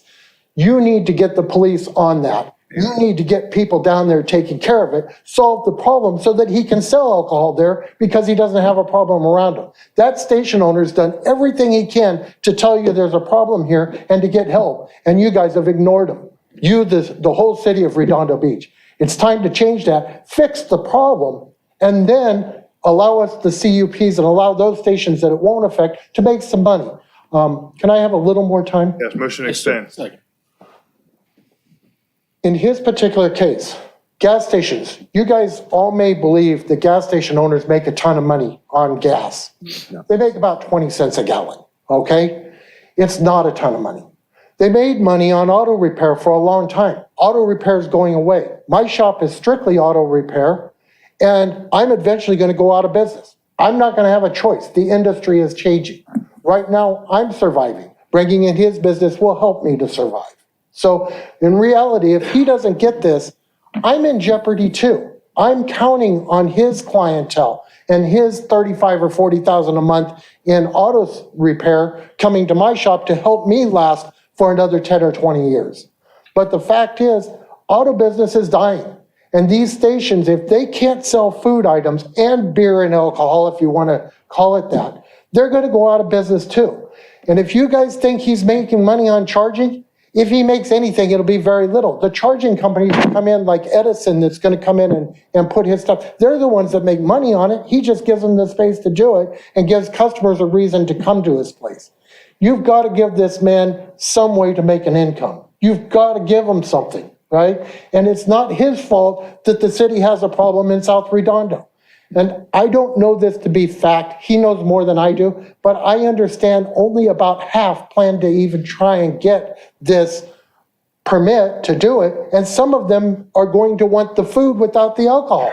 And they can do that according to what I understand from the city. He can get the food permit without alcohol. If you guys really want to, you could issue CUPs for the food permits for everybody, but no alcohol. Is that correct? Am I wrong there? Direct a question to us. We'll ask him. It's okay. So Yeah. anyway, I think you should look into that. But to just flat ban it because you think, well, this might be a hassle for the city. Do you want to lose all your gas stations in the city? Because at some point that's going to happen. If somebody wants to start complaining about the food, they can't sell food, they can't sell alcohol, they can't sell gasoline as less and less cars need it. They're going to be put into something else. Are they going to just be charging stations there? I doubt it. Nobody's going to invest into them. They don't make enough money. That's really what I can tell you, and I'm willing to answer any questions I can. Thank you, sir. Thank you, Any Mr. questions? No, you're good. Thank you, sir. Thank you. All right. Bashir. After that, no more orange cards. Hi, council member. I won the Doug's Mobile on corner of Ortiz and Englewood. When I bought it in 2009, we were pumping 5,000 gallons a day. You know how much we are pumping right now? No. 2,000. I would be lucky if I pump it. 2,000 gallons. So the gasoline business is out the door. Mechanic shops is all electrical. We can work on it. It's getting sophisticated. There is no way we can sustain this kind of mechanic shop. That's why I have to close the mechanic shop. The only thing I have to diversify, bring something else. I'm approved by Jimmy John's to bring food. I'm approved by planning department to basically have, they approved me for 12 charging stations. Charging station, I applied for 2, but they approved me for 12. 4 of them is going to be only charging stations, supercharging. The rest of them, people can park there. So my goal is to just bring some other thing in the business in order to survive. Other than that, if I cannot get this food, because if I cannot get this immediate consumption out of the book, I cannot bring Jimmy John's. They know about this. So I cannot put it at the corner. So eventually you're going to have a fence corner at the Artesian angle. But right now I'm willing to spend 1.5 million. I got bid for the constructions to build it, high ceiling, high glass, everything. But just this is preventing me from basically pulling the trigger basically this project. Just beer and wine, part of it, but it's not, I'm relying on beer and wine. What I'm planning to, basically you cannot sell a big bag of chips, a gallon of milk, nothing can be sold legally in the stations. I don't see much, we have not issue. I'm trying to, whatever it comes in our way, we have not too much homelessness in our corner. If there's anything comes in, I try to help people out, get them out of our stations very peacefully, but I don't know. We had, if they want to go get a beer and wine, there's a hard liquor store in the corner. They can go there and grab it and come lay in the stations. I don't see anything wrong with it. I want to invest money. I want to improve it. I don't know. May I ask you something? Sure. If gasoline's going down, you're pumping so much less fuel, then why even have a gas station left? Because by 2035, as everybody knows, the state of California would produce only electrical cars. Allegedly. Yeah.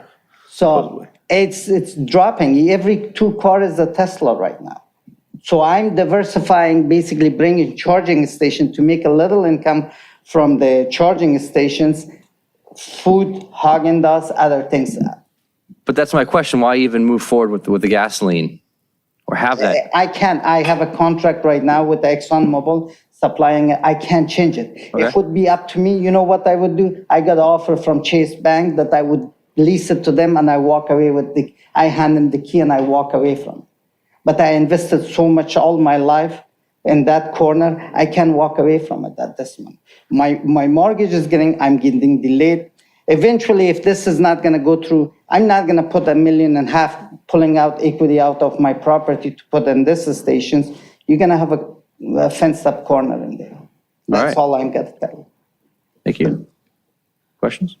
All right. Thanks for coming down. Anyone else from the public wants to come on down?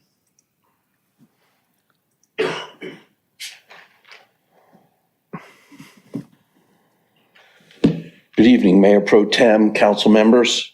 Don Zerla from District 4. The time has come for Redondo Beach to get in line with the state laws and allow the sales of packaged beer and wine and all food items at service stations. The state approved this back in, I think, the 1990s, maybe even a little earlier. And so it's been around now for 25 years. And I don't hear, despite the fear mongering I hear from this side of the council, I don't hear anybody in the state saying that things are crumbling because beer and wine is being sold at service stations, which has been done throughout this state for 25 years. We know that there were concerns, and there have been concerns that have been addressed in the city. City has in place extensive programs to help those who are homeless. State law prohibits sales to minors, and our police department gets grants virtually annually to be able to address minor sales of alcohol at places. And certainly, if somebody's selling beer and wine to minors, you have a justification to cancel a CUP. When we started the discussion of this in 2006, or 16, if I understand correctly, if my memory serves me right, there were 19 service stations in the city. So the city's already lost 45% of all the gas stations in the city. And 11 is not a significant amount of locations that is going to change the attitudes and the way that people live in this city. Frankly, you would do a whole lot more service to this community if you would stop the churches from being able to feed the homeless right around that corner. We wouldn't have the detritus that we have there now. So Now, more than ever, it is the time to allow local businesses to maximize their revenue potentials. I am hopeful, therefore, that you will move forward with this ordinance to allow the sales of beer and wine and food items because you can control it with a CUP. They're all, look, this city has operated with CUPs. I've seen entertainment permits be revoked because of activities at individual establishments. This is not something that you're fear-mongering, oh my God, there's going to be a lawsuit. Geez, you wouldn't have closed session if there weren't lawsuits on this city. And you're a big target. Everybody's going to sue you no matter what. The point is that you can control this, that it is time to open up the opportunities for businesses in this city of Redondo Beach. All right. Can I make a comment? Yeah, you can make a comment. These are people we're talking about. They're not detritus. Detritus is waste. And it's, no, this is my floor. You're talking about people, okay? We're trying to help people. We've spent an enormous amount of resources in helping people, especially in that area. The police have had their up to their shoulders in dealing with this day in and day out. And we spent a lot of money and time on the pallet shelters, on the homeless court, on a lot of these things. So to anybody to suggest that A, they're not individuals, and B, we're not making the effort is incorrect. And especially the detritus part, that's really insensitive. And as far as stopping the churches, we don't do that. We don't do that, and we shouldn't. So it's causing issues. We've had discussions with them, but we don't have laws that say churches cannot feed people that are unhoused. So, I really resent people calling, individuals who have issues, who may be down on their luck, detritus. That's really unbelievable. But, and as far as fear mongering goes, perhaps if you were dealing with this day in and day out, you wouldn't call it fear mongering, you'd call it reality. Because there's a lot of people there. I've known a number of people that have left the area because of that, and we've tried to do everything we can for folks. So to imply that we're not doing our part is incorrect. We're doing more than most cities in this area. And I really hand it to our police department for dealing with a lot of what they deal with. It's very difficult. So, we're a city that cares for everybody, no matter if they're here temporarily or they're permanent residents. These are people. So, and I'm very sensitive in terms of business. I'm a business owner. I've been in business for 30 years. So I do understand the fine line between making a living and going bankrupt. And I understand the issues. A lot of this is macroeconomic. As the gentleman said with the repair shop, cars are getting much more complicated to work on. They've been this way for the last 30 years. And electric vehicles makes it even more complicated. And my heart goes out to a lot of these folks who have shops because it's difficult. But, this is a different type of issue. And we'll try to make sure that we support our business owners as best as we can. So thank you. And one other thing, I do have a lot of faith in our planning commission. A lot. Perfect. Thank you.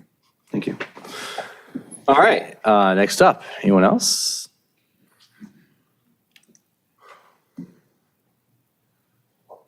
Oh, you're fine. Thank you. You're up next. Come on down. Get ready. Hi, Eugene Solomon, Redondo Beach. Thank you, members of the council, and the comments. I have a few questions, maybe pertinent to the conversation. The CUP, as I understand it, would follow the property. So when there's a CUP granted, that is a value add if especially the CUP would convey should the business owner sell. So it would make it much more valuable for a gas station owner who had the ability with the CUP to sell the additional groceries. That would make their business more valuable. It adds to their bottom line, adds to their gross annual receipts. And that entitlement, if it conveys, makes that property much more valuable, that asset much more valuable. I don't think. Do we generate transfer tax on that? I don't know if there's a transfer tax with related to residential properties. And that is one of our key revenue streams. With regard to other items that have been discussed, for our sales tax, when we collect sales tax, it goes to the county. And then the sales tax comes back to us as a percentage. Part of that percentage, or part of how much we get back, is based on our total retail space. So are these gas stations considered retail space now? Or would we be increasing even incrementally our footprint to be able to get more money back from the county in sales tax than we are currently? I think is a question that probably already considered retail for purposes of sales tax clawback from the county, but I'd like to have that clarified for us. And then clarification a little bit more, please, on the revenues that would be generated or not generated. I know it's in the admin report for the groceries, why we don't receive sales tax for those. Generally, the idea is that I understand the dynamics are changing, the microeconomic trends are changing, and these people are in business to try and earn a living, and I respect that quite a bit. Thank you. All right. Anyone else? Thank you, Mr. Solomon.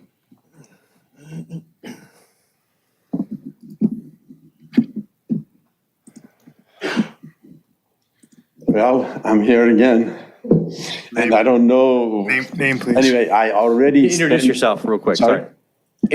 Samuel Martinian, owner of that one, PC Agent Torrance Boulevard. I already spent $2.5 million, and I awarded beautification of the Redondo Beach. I have a big plaque over there. And have you been to my station? I have. The cleanest, nicest. You run a great probably station. on the state, Yep. you know. And then after all that, I'm operating illegally. I'm selling a gallon of milk instead of 8 ounces. I mean, is that fair? I mean, I'm scared if, a competition bring these things, you guys have to close me down. What is it? You know? And then I'm one of those that chances that I apply for beer and wine right away, we're not going to do it for some time unless police department gets handed the control of that corner. That corner, it is not as bad as everybody says. I'm really controlling the whole thing.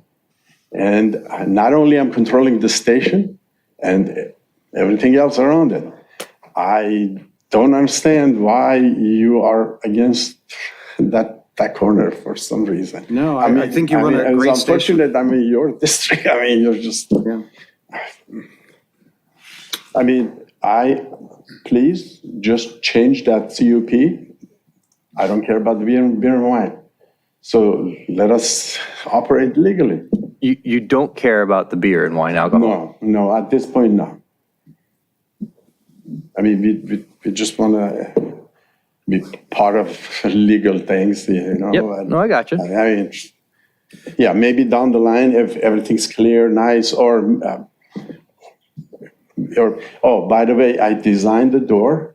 It's magnetically opens with the cashier. Anybody welcomes to see it. Nobody can open it, and there's cashier see, push the button, and it opens up.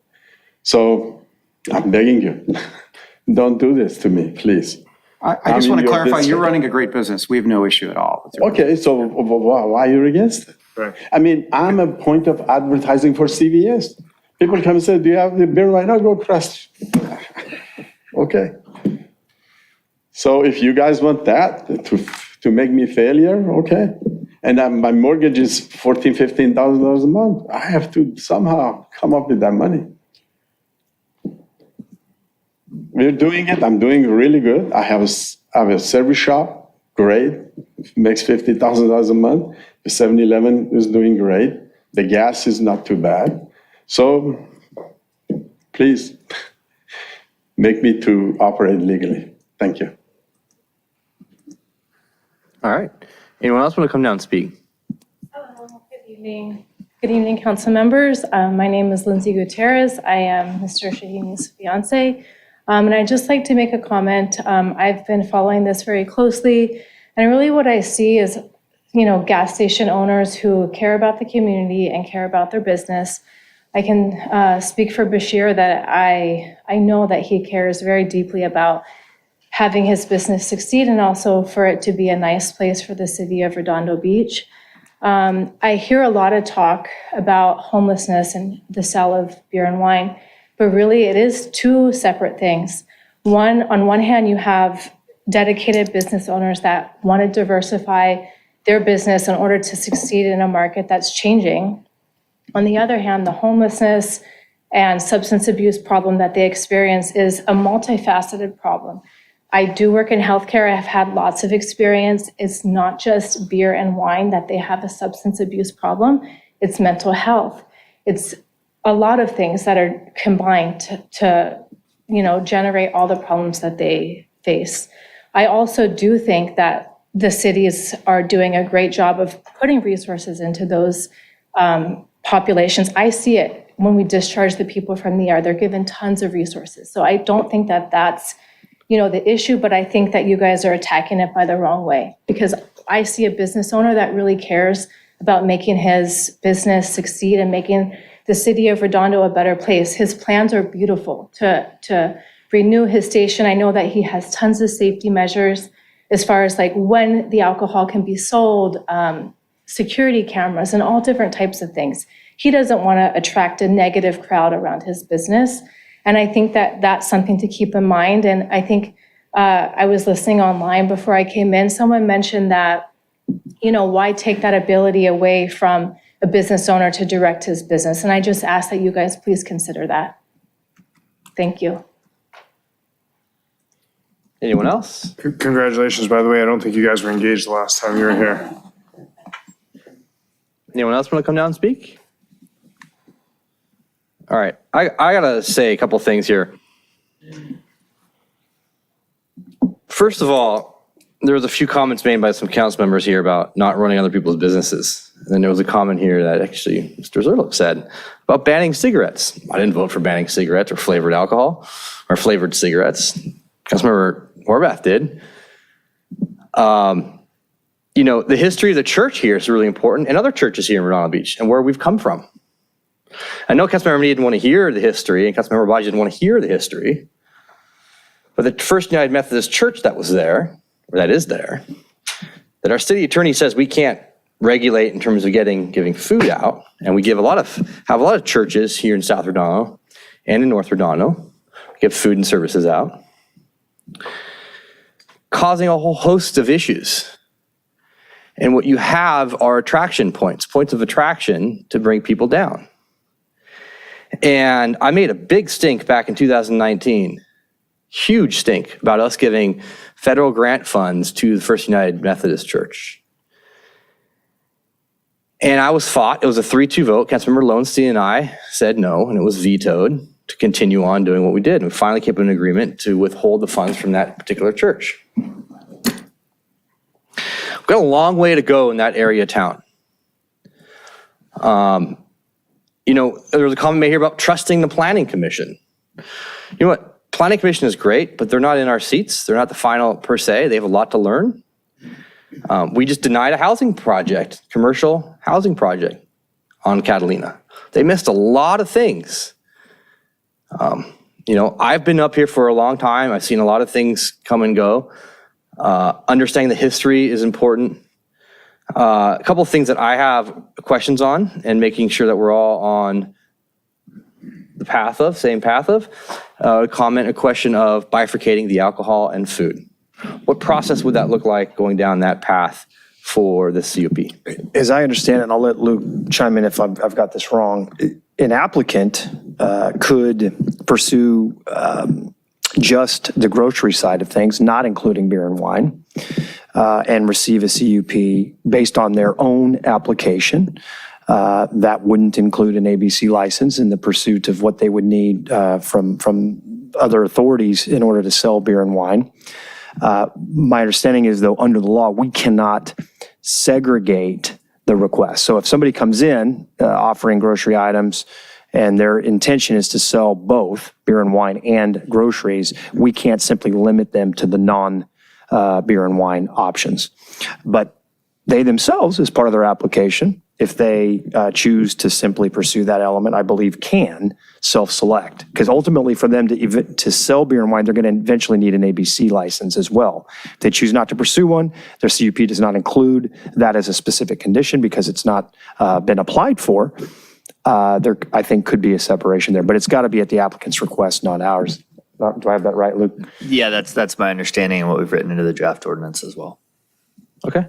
Councilmember Emney. First of all, Mr. Obaji, thank you for the reminder that this is just about general food sales. We did this last time. We went down that path of alcohol, and then thank you for the reminder also. This is really, we've got to refocus the conversation. This is about general food sales. It's not solely about alcohol. And just to address giving away food by the churches, I had approached some of the staff about how we could possibly do that. And just so you know, we would then make news headlines across the country, because if we banned giving away food, that would make Halloween illegal. So I just want you guys to know that. That's why, one of the reasons we really can't do that, because I'm pretty sure people would get very upset about that. So, okay, so let's refocus this. It's about general food sales.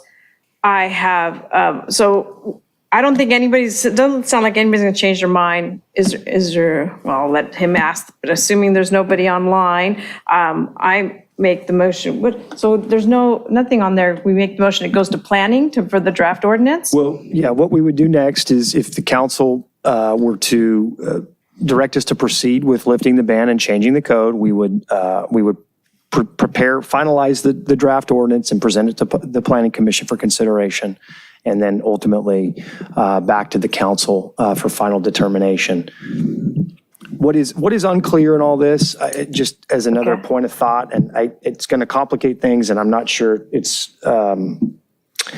I think personally the CUP process allows for us to consider on a case-by-case applications and ultimately make determinations based on each of those requests and consideration of neighborhood impacts in each of those locations. So I'm not saying from a good governance standpoint we would recommend this, but what is a little bit unclear is whether or not the council could choose to pursue an inland ordinance only versus a coastal ordinance.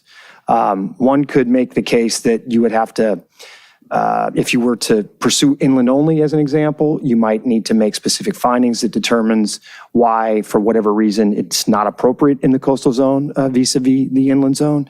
I'm not exactly sure what those findings look like. We haven't, it's a little unclear because the state has weighed in here through its own laws that it's comfortable with general food sales at service stations. It clearly hasn't said not in coastal zones. So it's a little unclear what that would look like, but that is also something maybe just food for thought, no pun intended. All right, so But then again, the CUP process. Could then I make two motions that one applying to inland and one applying to the coastal zone?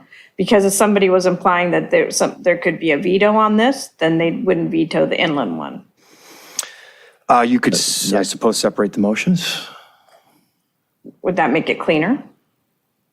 Well, there's no document to sign after this is. No, you're giving general direction here. You could give conditional direction, I suppose, because we're going to have to follow. I'll make it simple. I'd like to make a motion to lift the city's ban on general food sales at service stations. Second.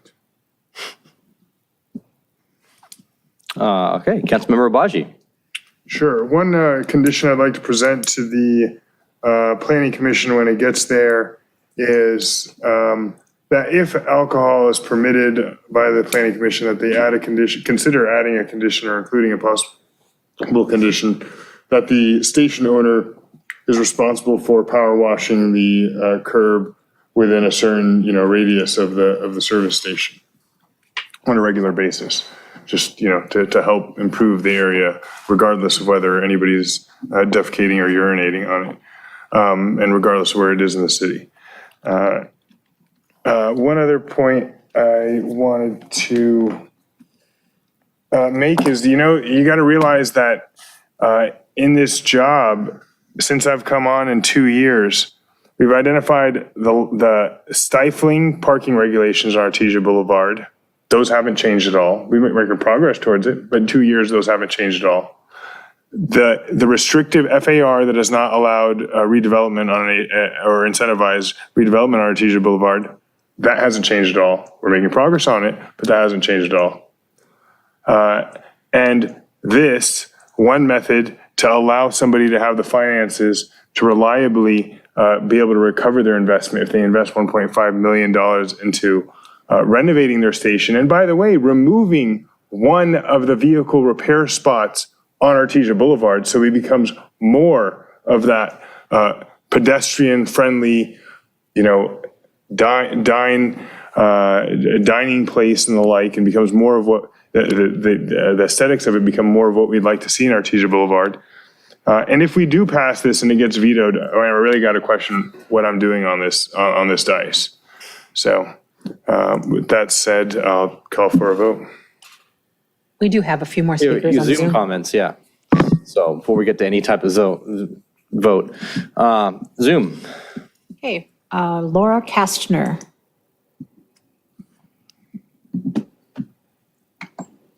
Hello, can you hear me? Yes. Hi, it's Laura. I'm a 20-year resident of D1 and I just moved into D2. And I've been here for a long time. And I lived right down the street from the corner that we're discussing. And it would be great if it could be bifurcated into alcohol versus food, but apparently it's not. And the owners of these gas stations will make money off of beer and alcohol sales. So we know they're going to sell it if they get the opportunity. But that doesn't serve the community. And I was on the community calls with Niels and Todd this week, and they are really representing the constituents at this point. They're coming, and we talked about it at the meetings, and we said no. The people that live around it and are affected by it. Most of the community actively avoids that area. And it's not just homeless or houseless people that are bothering other people there. There is a huge problem of just problematic people. The last time I was at this gas station, some guy asked me for money. He was not homeless. He was not anything. He was just some random guy asking me for money. I said no. He got irate with me, and I noticed he was just picking on women. And I said, why are you doing that? And in studies, it shows that according to county health roadmaps and rankings, there's a strong scientific evidence that increased alcohol outlet density increases rates of alcohol consumption, violent crime, and underage drinking. One particular study found that each additional off-premise alcohol outlet was associated with a greater than 12% increase in pedestrian injury. So I don't see how this is serving the residents.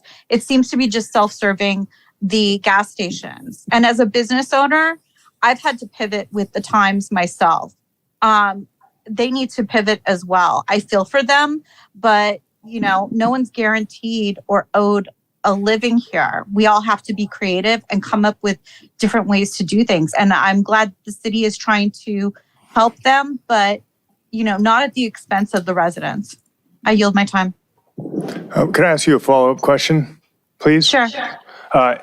If the owner of that station at PCH in Torrance, next to where you live, were to apply for a CUP and that CUP was being heard by the Planning Commission, do you think that you'd speak to the Planning Commission and tell them what you just told us? Absolutely. All right. Thank you. You're welcome. Is there any other Zoom comments? Thomas Emmer. Hi, everyone. Can you hear me? Yep. Yeah.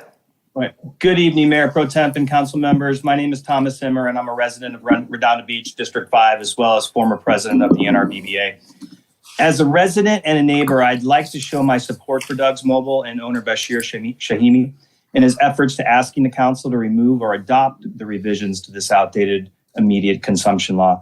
Bashir, as we know, a local business owner who is not only trying to grow his business in our city in a time when many are not able to, but he's looking to invest in Redondo Beach at the same time. I mean, there's not a lot of investment going on right now, and here's somebody here that's willing to do that.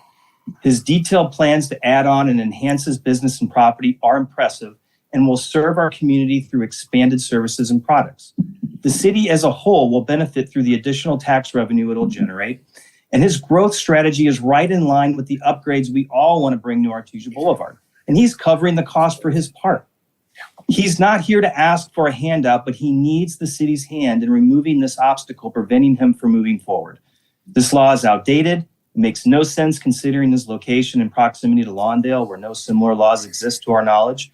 And as a patron to Doug's Mobile and a witness to Bashir's character and as a businessman and neighbor, I can say with every confidence that he is worth the return on investment and he is worthy of your support. We need more like him. We need more investment in Redondo. Let's help him. And I would just leave with you guys with two questions. How does it make it easier to contributing to the problem when you can apply a CUP? You guys, Mike Grady said it the best.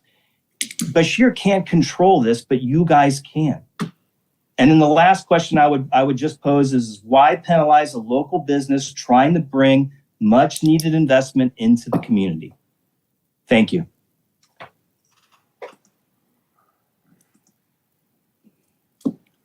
We have one e-comment that's neutral and one in opposition, and that I believe concludes public comment.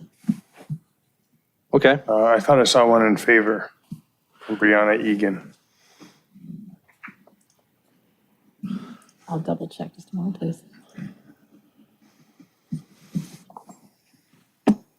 Lifting a ban on grocery item sales at gas stations would help improve healthy food access and food security in Redondo neighborhoods that are not within walking distance of grocery stores. She selected neutral on Got it. her Okay. selection there. I didn't read the comment. Okay. Another comments from the council? Yeah? Yeah, and just to Councilmember Lowenstein's point, you're right, and Councilmember Narenheit, Mayor Pro Tems, the Catalina project that we recently heard was approved at the Planning Commission 5-2. And then you had questions about that or qualms with it, and so you filed an appeal from the Planning Commission's approval and brought it here, at which point the approval was overturned. That control would continue to exist. If the Planning Commission did award a full general food plus beer and wine approval to a gas service station that you thought did not have the conditions warranting it, you could appeal it to the city council. Is that correct? The same appellate process would apply? Yes. Right.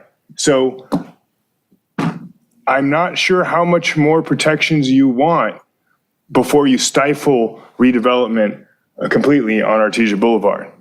Thanks. Well, I don't think you're going to make Artesia Boulevard great by selling alcohol. No, but by lifting the general food sales ban. You're not going to make. General food, yes. Yep. I understand your point, but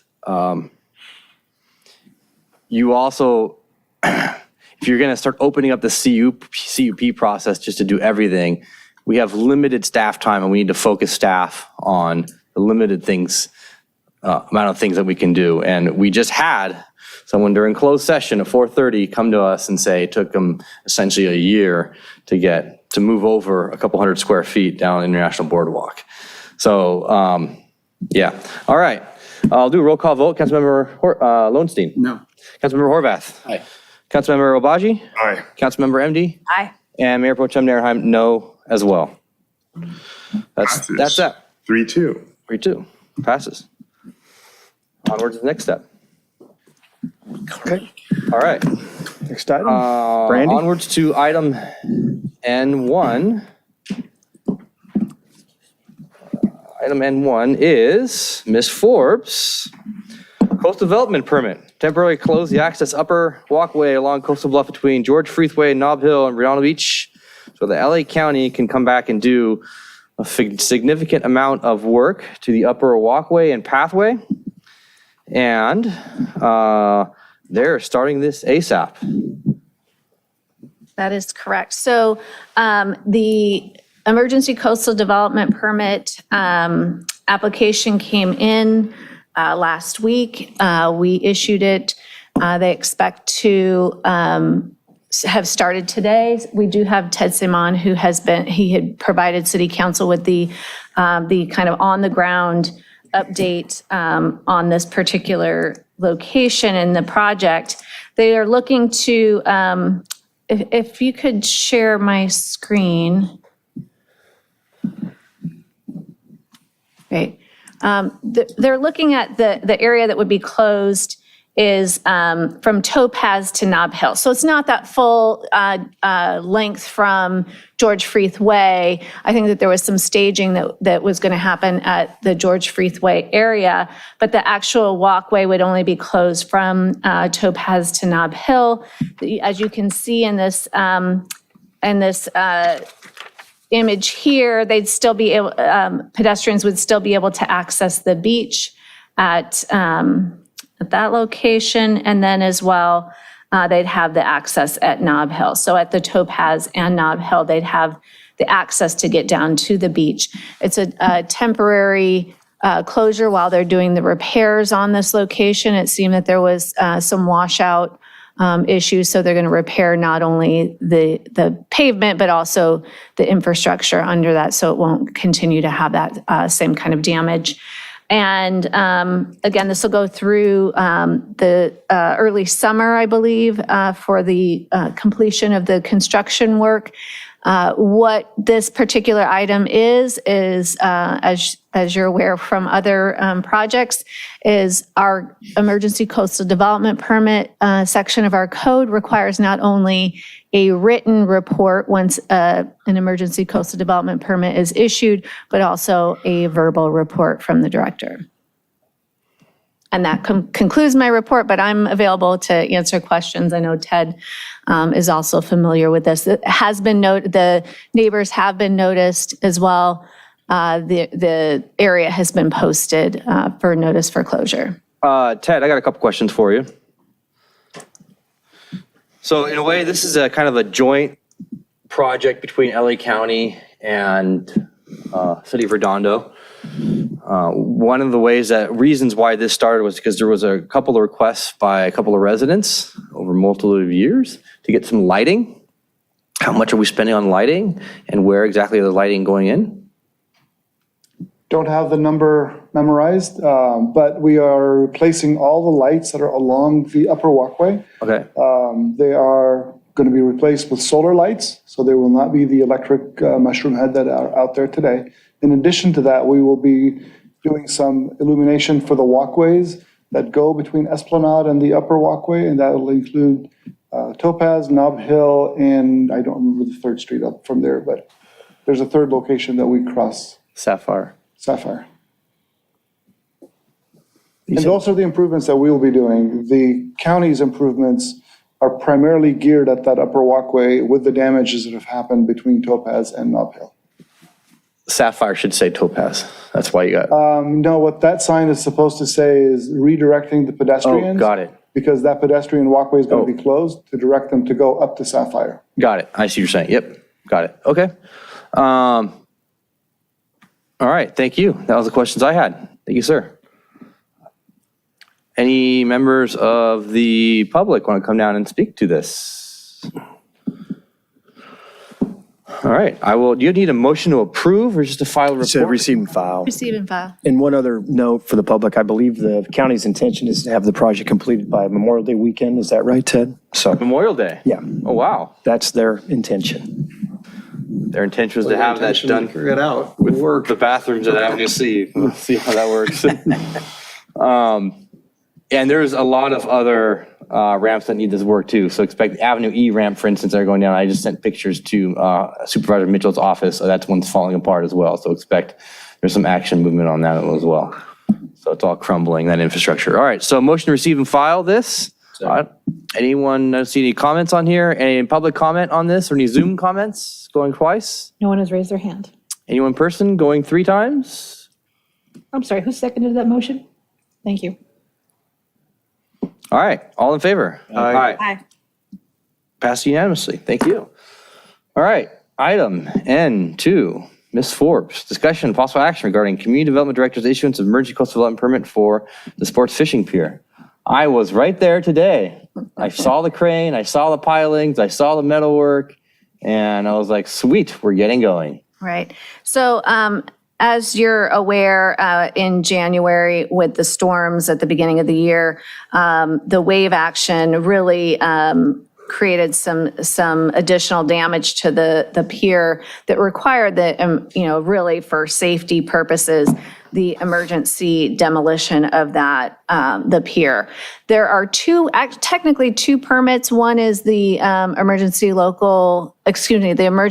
coastal development permit that the city issues, and that's for everything on the ground, and then everything that's in the water is emergency coastal development permit that was applied to the Coastal Commission for their awareness and moving forward with that. So this is similar to the prior item, is a requirement that we, to provide the written as well as the verbal presentation on this. This is expected to take I believe 8 to 10 weeks for the demolition. If we do need to have that extension, imagine that we're going to come back with both of these items in 60 days. But this is really important to have this demolition of the sports fishing pier to protect the public safety. And then this is also, this particular permit on the ground side, not on the pier itself, is mainly for the staging area and the ground-based crane for the removal of that debris. The ground-based plane, let me see if I have that. Are there any members of the public who want to come down and speak to this item? Anyone? Members of the council have anything to say on this?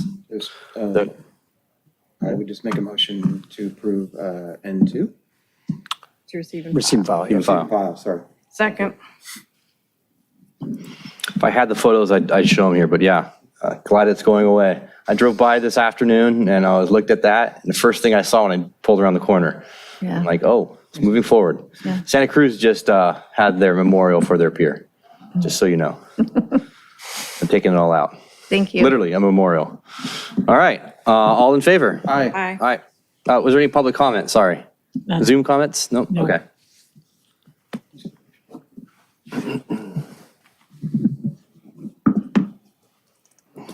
Is it this phone or that phone?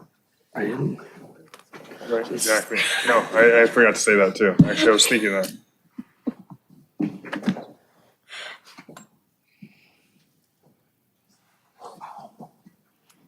Is there a presentation? Yes, this next item does have a presentation. All right, item N3. Going right through. Native species plantings. Thank you, Mayor Pro Tem. Oh my gosh, I'm going to defer the species names to Andy to talk about that. But this is one of your strategic plan items. It's actually two different strategic plan items. We will briefly touch on both and go through this presentation for the native plant materials along the Edison right-of-ways, as well as any potential tree planting. So with that, Andy, want to go through? Thank you, Ted. Good evening, Mayor Pro Tem, council members. The item before you tonight is to provide information regarding the planting regulations that govern the areas licensed by the city from SCE. There are two predominant agreements. One is the 20 or so parcels along the North Redondo Beach Bikeway, all the way from Dale Page Park in the north, across Robinson, south to Rockefeller, and then east to Inglewood and beyond. The other is the newer agreement that we have with Edison at what we're calling the SCE parcel west of PCH up along Redondo.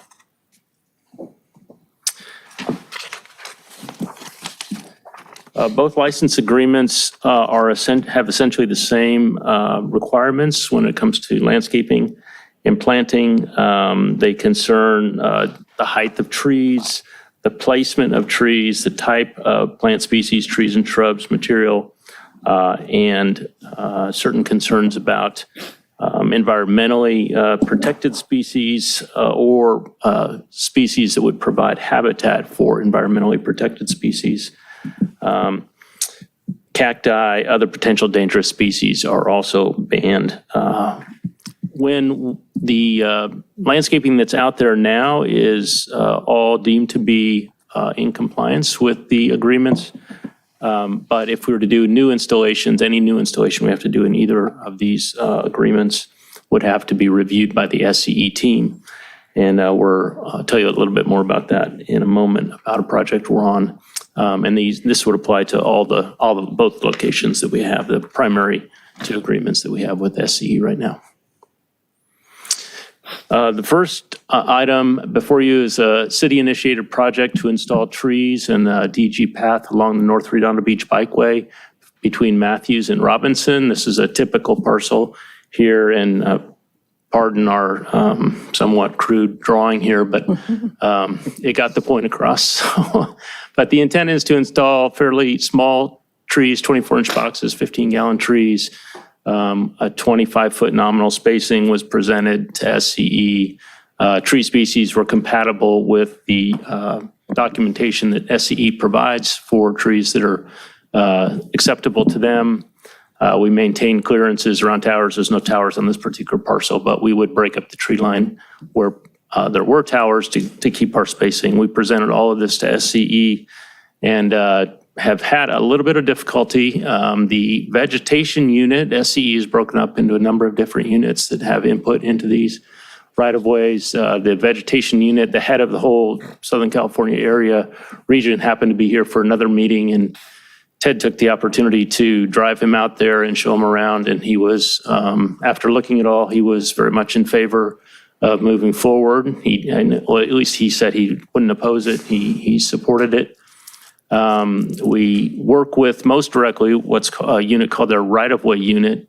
We submit it to them. They submit it to their engineering department, to their operations people, to their linemen, and we have yet to get a green light from them. In fact, we've had some pushback saying, no, the trees can't be located under the drip lines, which are the outermost wires on the array of wires up above.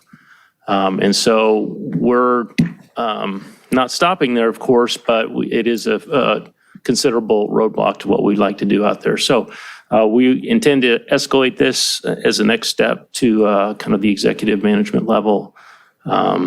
And we'll see where that goes. But we've been paused, at least on this particular initiative, because of the right-of-way unit's refusal to approve at this point. And it's solely based on operational concerns. The tree line, in their view, could be potentially a restriction on their ability to operate and maintain those lines. And Andy, if you could just pause it for a second. The one point I'd like to make here is we may need all of your help collectively in escalating this issue. We've been in touch with our regular points of contact, and it may take a bit more of that to get the operating unit through the right-of-way group to move on this. We've been fairly persistent, and kudos to Ted for taking the opportunity to work with vegetation, who turned out to be very supportive of this.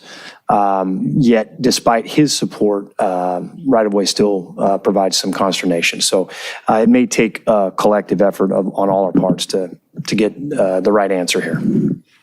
But back to your map, we already have things in that right-of-way where you're proposing to put in trees. We actually have lights there already. There's already structure there. That's the irony with all this. Yeah. You're using logic. Yeah, logic doesn't always apply, depending on which particular right-of-way person you're dealing with. That's been the frustration, so. I think. Okay, then who exactly do we need to bombard with 1,500 letters? Diane Forte? Well, I'm not sure that, honestly, I'm not sure that would be, that she should be copied on them, yes, and we'll let her know they're coming, but I think we might need to be dealing with EVP type level, maybe even CEO. That level? I mean. Okay. All right, no problem. Well, if we can get that exact information so that we can make sure we're sending it to the right person, then I'll make sure to put it in my letters, and I hope all of you will do the same. Absolutely. Let us know. Can we have you guys send us Can we do a this? group one? Right. Can we do a letter from all, Yeah, we could, I mean, part of your motion tonight could be for us to prepare a draft letter that you all conceivably sign, and perhaps we circulate among our residents and see if we can turn up the attention a little bit on this issue. So I'll make a motion to receive and file this report, have staff draft a.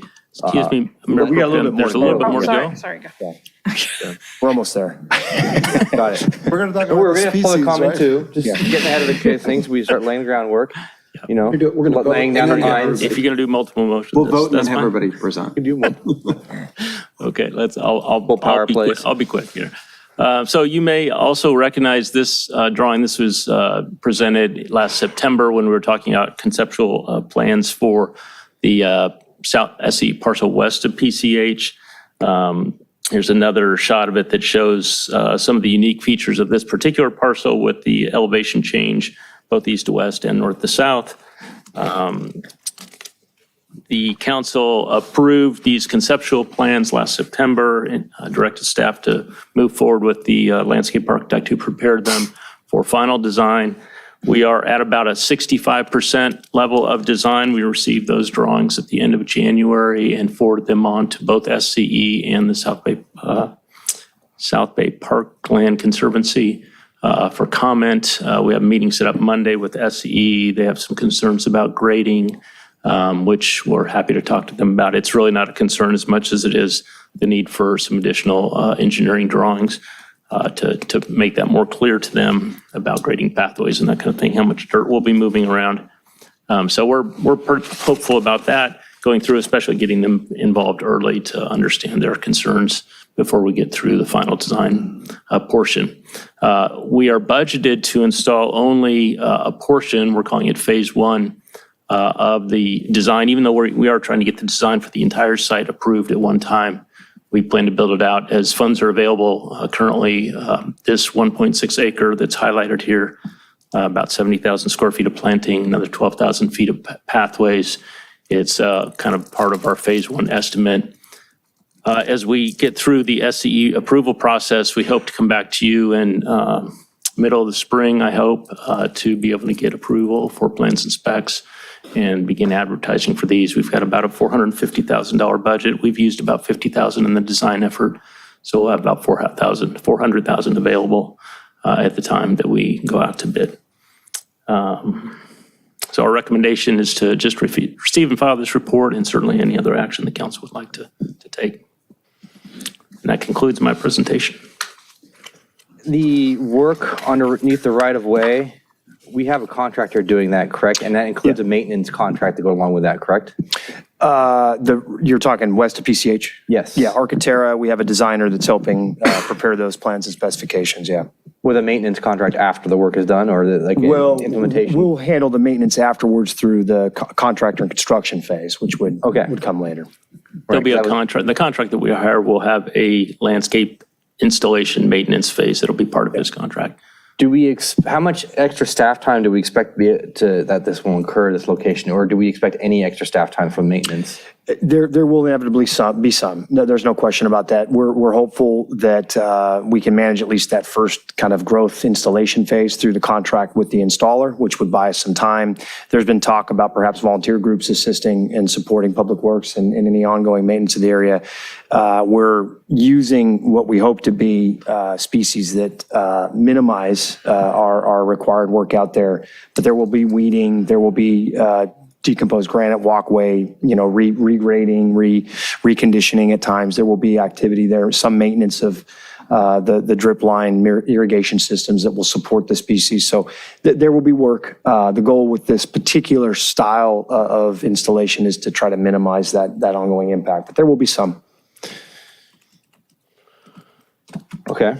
So I'll make Councilmember, hold on. Councilmember MD. No, actually, I had my question answered. Sorry. All right, Councilmember Lowenstein. Yeah, real quickly, have we looked at grant opportunities for that right-of-way piece of land with maybe the Coastal Conservancy? Because there is an endangered species there. I think it's a burrowing owl. Yeah, the challenge there is Edison won't approve habitat that would create restoration of endangered species. Well, I'm just saying we could use that as the substantiation for the grant, but we'd be in line with whatever it is that they would approve, is what I'm saying.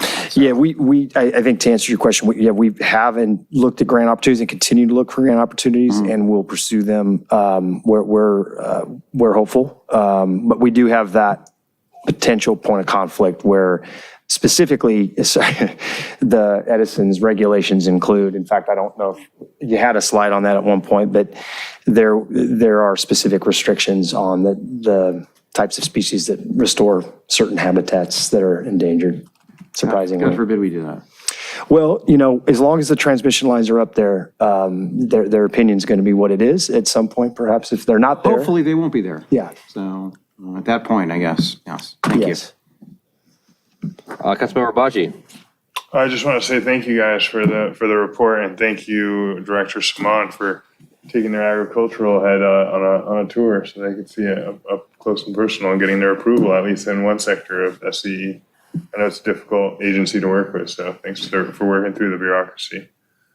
Yeah, they told us that they don't allow community gardens underneath the power lines, and if you go to Torrance, there's community gardens underneath their power lines. So it seems to be place and time and personality. Maybe that was a different time. There was a time when there was no parking lots, and they can do that sometimes. There's a time when they, wanted to maximize and monetize all their values. They were improving mobile mini storage and all kinds of other things. They don't do that now. Their policies evolve. Did you try them on a Friday? It was a Friday that we went out to look at this location. And yes, After you brought out the lunch? No, honestly, the vegetation management manager, director, he was very, very supportive of everything that we wanted to do. He saw that as a beautification in addition to reduction of other maintenance and issues.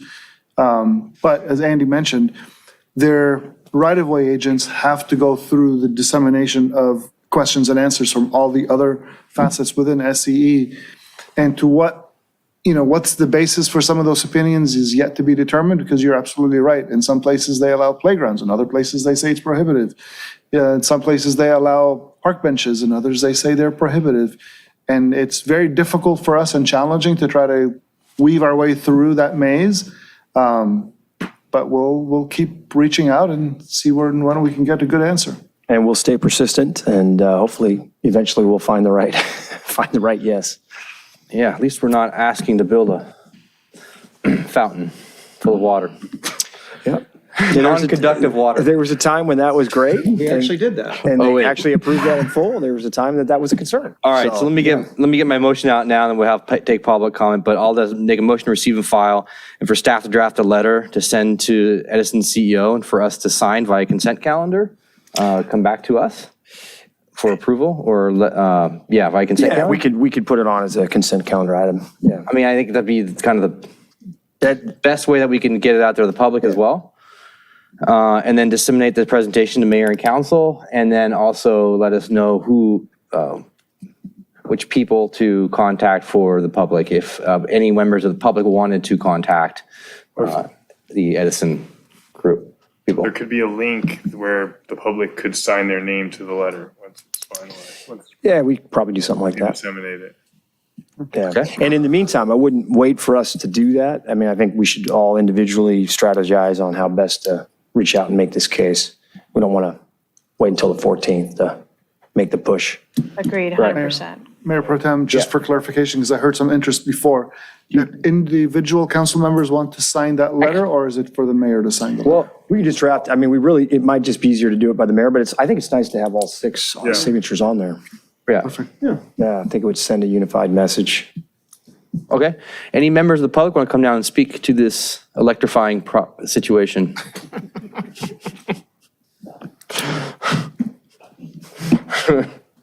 Don't say it's deeply rooted. It's not deeply rooted. All right. Any Zoom comments coming online? Comments. Nothing charged on that forum? All right, there's a second. Thank you, sir. I'm sorry, who seconded? Thank you. I will say that the power is out in District 2, and I have actually another light issue in District 2, but there's, I think the flicker we saw earlier was probably our backup kicking 28 on. mile per hour winds outside. Yeah. We might be on backup power right now. We have power, that's right. Could be That's on. why I haven't checked, but we might be on backup now. We'll finally get to use our backup power. Hopefully it's working. All right, all in favor? Aye. Any opposed? None. All right, passed unanimously. Thank you. All right, onward to item N4. So discussion and possible action regarding an updated report on polystyrene single-use plastic products education and enforcement efforts. Remember this started in April of last year. We gave you guys direction.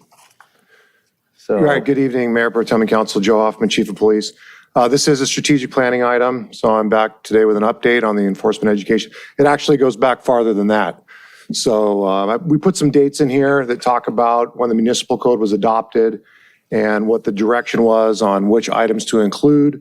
I don't need to read through them all, but essentially it's polystyrene and single-use disposable products, the balloons, the foil, metallized mylar balloons. So essentially, based on the ordinance and the direction, the polystyrene became eligible for enforcement in August of 2020 and the single-use straws and balloon in February of 2021. This slide here just kind of gives an overview of exactly the products that are included in each one of the different categories. So there's different things for restaurants and for like places that sell the balloons and the single-use item plastics from coffee shops, et cetera. Covers quite a few different items in there. So what we've done from an education standpoint is the Public Works Department has handled the majority of the education and compliance, and then we've worked with the city's outside consultant, Charles Abbott, to provide education and also assist with the inspections that are conducted.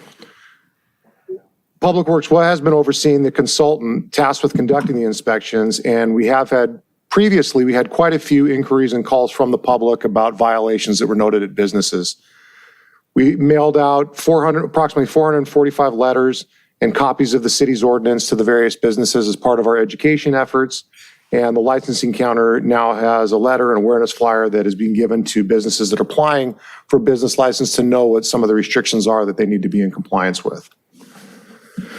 So from an enforcement standpoint, there was 331 businesses inspected in calendar year 2022. And that was done by Charles Abbott. And we do have the consultant here who can answer questions later. From those 331 businesses, there was a total of 933 inspections that were conducted, essentially almost 3 apiece. During the year, there were 5 documented actions taken by Charles Abbott, which I think is an incredibly good compliance rate. And out of those 5, 3 of them immediately returned to compliance. And then code enforcement, which is a unit within the Police Department Special Operations Division, followed up with the 2 remaining businesses and issued a notice of violation. And after issuing the notice of violation, those 2 businesses ultimately returned to compliance. So during the 12-month period, each business was inspected twice, actually at least twice, and then the remainder of the visits were just follow-ups. So moving forward, what we want to do is continue with the education and awareness with the current and the new businesses, continue the existing contract that we have with Charles Abbott for conducting the inspections and responding to the numerous calls and inquiries from the public. That system and working with that contractor has been very effective with the number of inspections that they've been able to do, and then involving code enforcement when we have the businesses that are not in compliance. And then continue with the final follow-up enforcement with the police department code enforcement. If we relied on code enforcement to do all of these inspections, it would be difficult for them to engage in all the other duties that they have. The relationship that we've had with Charles Abbott has been very, very effective. So very brief presentation, but just wanted to give an update on the number of inspections that we've done. And it's actually good news, I think, with such a small number of businesses that were out of compliance and how easily it was to get them back into compliance. I've noticed a difference when I go out and I see all the different products that are now on display in restaurants and in use. And I'll be happy to try to answer any of your questions, but we do have, I want to get her name wrong, Connie Reed from Charles Abbott that can also answer any specific questions you may have about the inspection process that they assist us with as the consultant. Thank you. Thank you. So I've been hit up by a couple of businesses down in the Riviera Village, and they've asked me. I'm the only one abiding by this law. So this is about 6 months ago, 8 months ago. So we are actually actively going out there and educating and enforcing this, particularly well, for me, it's Riviera Village where I've heard 1 or 2 businesses talk about this. So I can go back to them and say, listen, we are doing our job, going out there and doing education and enforcement. We know it's a violation. We absolutely are. And Connie, if you'd like to ask the consultant about how Yeah. some of those inspections are, she's available to answer specific questions about exactly how they conduct the inspections. And then I have the numbers up here for the public to view. Yeah, hello, can you please introduce yourself? And yeah, Good evening, council members and Mayor Pro Tem. I'm Connie Reed. I'm with the city working for Charles Abbott. I do all the food facilities here, industrial and commercial facilities, inspections during the year. We do the normal inspection coinciding with the single-use plastic bans. So depending on what part of the year, we do 2 inspections a year for everybody for the food restaurants. So depending on what part of the year I'm at, depends on where we're focusing our energy at that time. and you physically walk in and you tell them and beforehand you're showing up, or how does Yep. this work? You just randomly show up? Randomly show up. They know it's within 6 months of the last inspection. I walk in, I introduce myself. If I notice something, we then discuss it. It was to begin with trying to educate and have them, change. And a lot of people just changing out their products was an effort because they had so much of it. Right. So we've gone past that. Now it's a case of if I go there and I see it, that's when we have to get code enforcement involved. Okay. And what about, do you deal with the food separation of food waste from regular waste? Solid waste? No, I do not. No. It's not. I'm not with our program, no. Okay. Okay. Do you guys do that in checking? We do that in our company in other cities, yes. Okay. All right. Are there any other, hold on. Councilmember MD. Approximately how many calls and inquiries do you receive from the public? From the public, not so much. I know City Hall gets more phone calls than I do. I usually get phone calls of a different nature. For the plastic ban, I didn't get too many. It was just maybe an email from business here and there asking deadlines and, information to give to partners or corporate. Thank you. Councilmember Lowenstein. I tend to think this is a little more widespread than reported.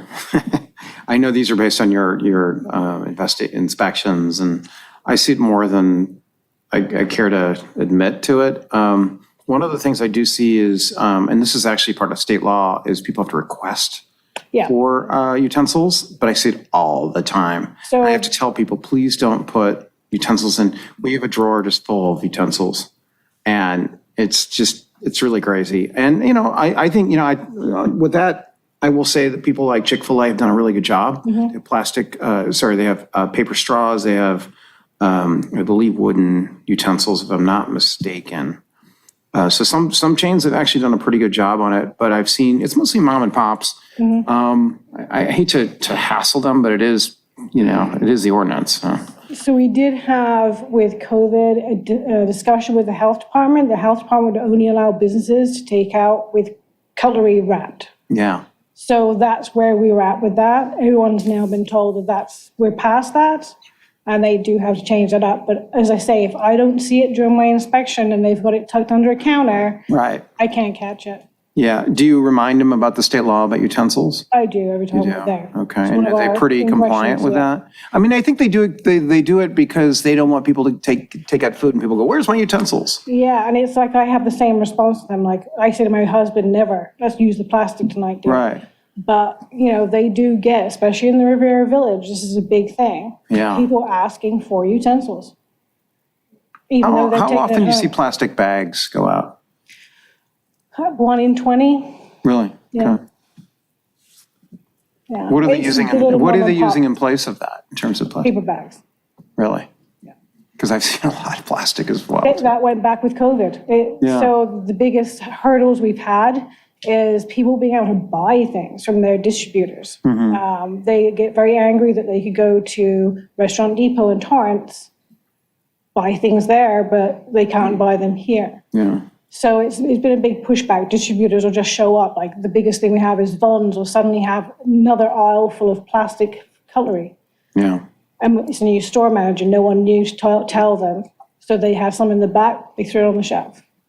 I'd be curious to know, and I don't know how we gauge this or not, but the amount of plastic trash we're collecting down at the pier area, particularly because we do a lot of that, we've seen a reduction in that.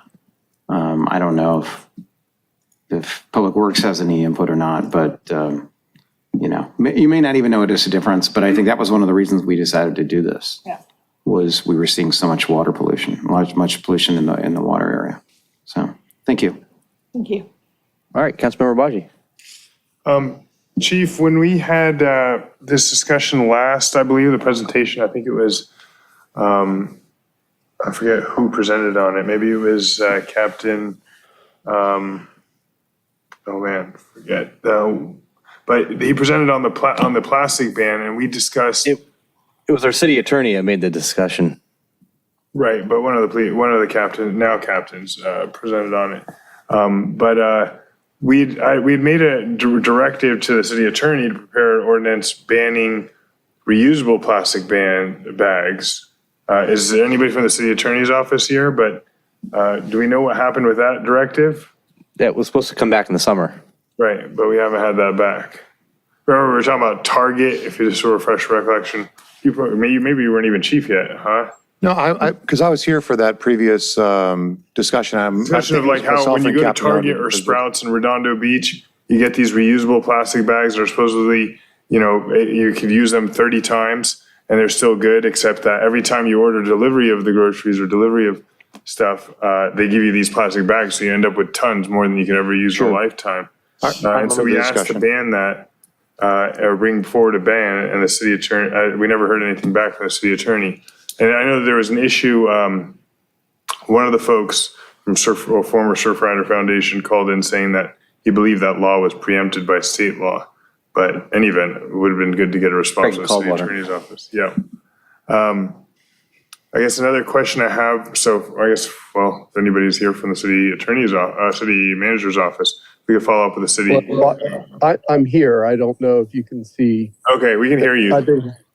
Okay, so I don't know. I'll check with it. And I don't know offhand if Ms. Martins, who's no longer with our office, had researched it and determined that it was preempted or not. But I'll certainly I'll look into it. And I'll certainly send you an email by the end of this week. Thank you. Do you need new direction on that, or are we good with the existing direction that we provided? We'll bring it back. I just don't know if it's preempted, because if it's preempted, we wouldn't bring it back. Thank you. And then another question for you is, have you inspected the Smart and Final down in the Riviera in South Redondo? Because they had polystyrene balloons being sold there. Kind of right under the Mayor Pro Tem's nose, like he's lifting the Riviera up with polyester. I have not been there in the last 6 months. What's that? I've not been there in the last 6 months. You have not been there in the last 6 months. Okay. Could I provide direction? I'll go tomorrow. Check that out. All right. Cool. Thank you. Thank you. Hey, I said no. I didn't vote in favor of it. It's okay then. I don't tell businesses what to do. All right. Any members of the public want to come down and speak to this item? Didn't we exempt balloons? No. No, we exempted balloon businesses. Let her finish. Hold on, let her finish. What did you say? Balloon businesses, like the people that do balloon animals, we exempted them. We exempted them, but to go along with the balloon, latex balloons, not the foil balloons. Correct. Right. That's what I thought. Yeah. Right. Latex balloons are allowed, foil balloons are not. Exactly. Mylar. Yeah. I have pictures of foil balloons at that Smart and Final. Also evil foil balloons. They take the world out. Well, there's no power in District 2 right now. It could be a foil balloon. Could be a squirrel, actually. That's the last time it happened here in Redondo. It's not a joke. All right. Any other members of the public want to come out down and speak? Anyone? It's an exciting item. It's very electrifying. No comments or Zoom. Wow. All right. Any members of the council have any more comments on this? Motion, receive, and file? Motion to continue that city education and awareness with current and new businesses. Continue the contract with Charles Abbott I'll do it for maybe one more year, but I'm not sure we're going to need that much longer. And then continue with final follow-up enforcement with police department and code enforcement. Second. Okay. Any discussion, comments? All in favor? Aye. Anyone opposed? None. All right, thank you. Anyone want to discuss N5 again, one more time? All right, discussion possible action regarding the status and prioritization of capital improvement projects. This is something that I've been wanting to get to all night long, actually. This came up on my community meeting last night for a couple of different reasons. One is because, well, we talked about city charter amendments, and two is people were asking about when projects would get done in the city and where they lie and what projects, status, size, length. So take it away, sir.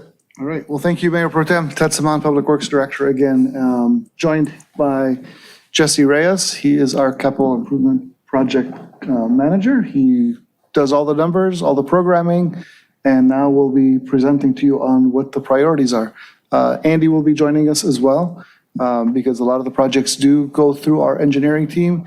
And Mike Klein, our deputy director, is also here to answer any potential questions on the elements that are actually led by our operations division. So with that, Jesse. Thank you, Ted. Good evening, Mayor Pro Tem and City Council. Jesse Reyes, CIP Manager. I'll be presenting on the CIP prioritization. This item is part of the 6-month strategic plan objectives. A little overview of the current state of the CIP program. Currently, we have 117 projects in the CIP program. This slide illustrates the number of projects per type. As you see, the streets by far has the most projects associated with the CIP program. Also important to note, just 42 CIPs have been completed since fiscal year 1920. So how are CIPs categorized and prioritized? First, they're placed into one of the following categories. Programmed, which is projects that have been added to the CIP budget and a certain level of funding is appropriated. Preliminary design, projects that have been assigned to a city engineer or an on-call consultant to begin the planning and conceptual design process. Design, where conceptual plans have been approved, the design process continues to prepare the final plans and specs and to secure any final permits that are needed. Procurement, which is the process of having bids being put out for competitive bids, evaluating those bids, and awarding a contract and finalizing and executing a contract. Construction, self-explanatory. This is where projects and contracts have been fully executed and a notice to proceed for the project has been given. And then we have an ongoing category, which is projects that's on the city's regular and reoccurring maintenance and readiness program. Such projects as the slurry seal, restroom improvements, curb ramp improvements, residential street rehab, just to name some. And just to note, there is an overlap between ongoing and construction at times, right? Some of these ongoing projects, such as residential street rehab, can also be in construction. But for the purpose of these numbers, we've categorized those into the ongoing category. What is the methodology for prioritization? There's many factors that guide the CIP prioritization. The main factors are listed on this slide. These elements help create a guide for the current CIP project list. The goal is to work through the list, complete as many projects as possible, and therefore projects that are in construction are given priority. We want to make sure we work through these projects in the timeline we set out in our contracts. Obviously, there's factors beyond our control at times that push out these timelines, but these projects are a priority to complete. At the same time, we focus on the seniority of the projects added to the CIP program.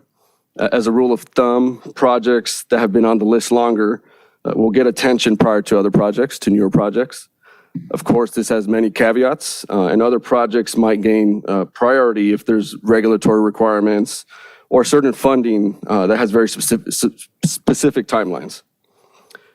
Which takes us to the next level of prioritization, which is fully funded projects. projects that have been appropriated sufficient funding, at least to our engineers' best estimates, have priority over projects that still require further appropriation. Another important driver of the CIP prioritization is council priorities. Either through the budget process or through the strategic plan, council lays out their priorities for the year, which may include new projects. For example, the skate park is one of these projects that became a council priority, and staff ensured the project was moved forward in a streamlined manner. While we do not have a formalized procedural manual that dictates the methodology of prioritizing CIPs, this is in general how we assign and work through the CIP program. It's not an exact science, and there's room for flexibility and adaptability, but there is a method to the process.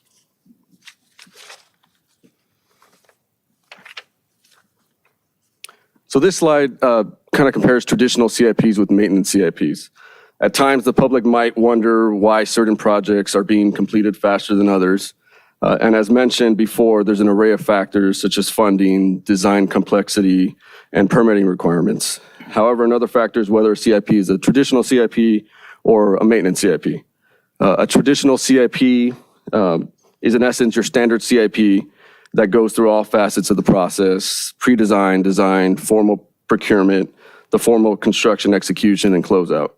While maintenance CIPs, such as the pier restroom improvement, the playground rubberized resurfacing, the dog runs, the dog park improvements, pier light fixtures, just to name a few, can be done in a more streamlined manner. These are often managed by the operations division of Public Works and require minimal to no design. They also have a simplified procurement process as allowed by the city charter that can assist in moving them forward towards completion in a faster manner. I wanted to point out these differences to give a clear picture that not all projects in the CIP program follow the same process, and therefore there are CIPs because of their nature that can be completed faster than others because of the different process. So that completes kind of the formal presentation. Recommendation: receive and file the report and provide feedback on the CIP process and any projects that should be considered for prioritization. Thanks, Jesse. I might just add a couple of comments here. One, we're getting close to launching, I think, the portal that the council has directed to help us provide immediate status and feedback on a geographic and project type basis. I believe that's coming fairly soon. I know it's already up in kind of a beta testing mode. So that's one thing to bear in mind. And then two, there's an attachment to this item matrix that was prepared by staff that really summarizes where each of these projects are currently. Our 117 projects, I might add, quite a volume of projects. I will say just anecdotally, in my 17 years here, we have never managed a CIP of this total volume, 117, 120 projects like we've had in the last few years. In large part, we're fortunate to have that because we've had so much funding available to actually construct these various items. So that's a good thing, but it's also at times for some of our staff quite an overwhelming thing. It's a big list to get through. And while 42 projects in the last 2 fiscal years may not seem like a ton when juxtaposed against the total volume in the 5-year plan, that is a lot of projects to execute. And it is at least double, if not 2.5 times, what we would typically produce in any given 2-year period. So really a lot of kudos to Public Works for managing and moving along these projects they've had. Council in the last budget cycle approved a new construction manager, also approved another civil engineer to support our staff, and the council's been very supportive of our various on-call contracts. All of those things have helped us continue to grow our scope of work and our ability to perform, and you'll start to see, I think, the fruits of that labor here over the next 6 months to a year as well. Those positions are filled and are of great value to our operation. But the last thing I'd point out is this particular matrix that was provided, the spreadsheet. You see the projects there. They've got different categorization. If there are projects that you feel are languishing or as a collective deserve more immediate attention, we're all ears tonight. We're happy to take that feedback and try to work that into our prioritization as quickly as we can. We can't say all 117. That's not going to work for us. But if there are projects that are, currently, quote, programmed, that you'd like to see kind of move up the list when staff capacity presents itself, it'd be good to hear from you all what those are. So that can help inform what we're providing for the community. So we're looking forward to the conversation here tonight and any input you might have. Thank you. So right off the bat, I got a question. I was going through the park improvements. It says pickleball court feasibility study completed, but that was only part of it, right? Right. So you have completed in here, preliminary design, ongoing, programmed. What I would like to see moving forward at some time is maybe if it's a part of the strategic plan or kind of identify a way or method for us to be able to see what the steps are to see, okay, what is important. Understand what you're saying with you guys understand what our council priorities. Mm-hmm. But there might be some things we might sit there and go as a majority of council members say, hey, listen, we really need to get XYZ done ASAP. And I think I don't think I've ever seen a document like this before. So first of all, I just want to say this is awesome. We created this for this discussion. I mean, as a result of the strategic plan objective, this was our, at least an attempt at synthesizing the volume of projects into a single spreadsheet. So this is an outgrowth of this item. Yeah, one sec. So I'm going to put this and I showed this at my community meeting last night, but I'm going to show it again more in exact detail. The portal that's being built right now, is that going to show a higher level of detail or in prioritization, or is this going to show kind of a spaghetti and then you'll be able to go through it at organizational level? What's that going to look like? It's going to have more detail than this. Yeah, it'll have scope of work. It'll have general estimates on schedule. We're going to try to be as accurate and we're going to try to manage expectations there as best we can. And it will have, I think, geographic connection as well. But in order for it to be effective and not be a big minutia tool, I think that's generally where it's going to reside, right? Is there anything else I'm missing? Budget. Budget and funding sources, that'll be in there. Yeah, might as well have that. Thing. So we have Charter Amendments 1 and 2, and I guess kind of 4 plays into it a little bit as well. How much would that help out the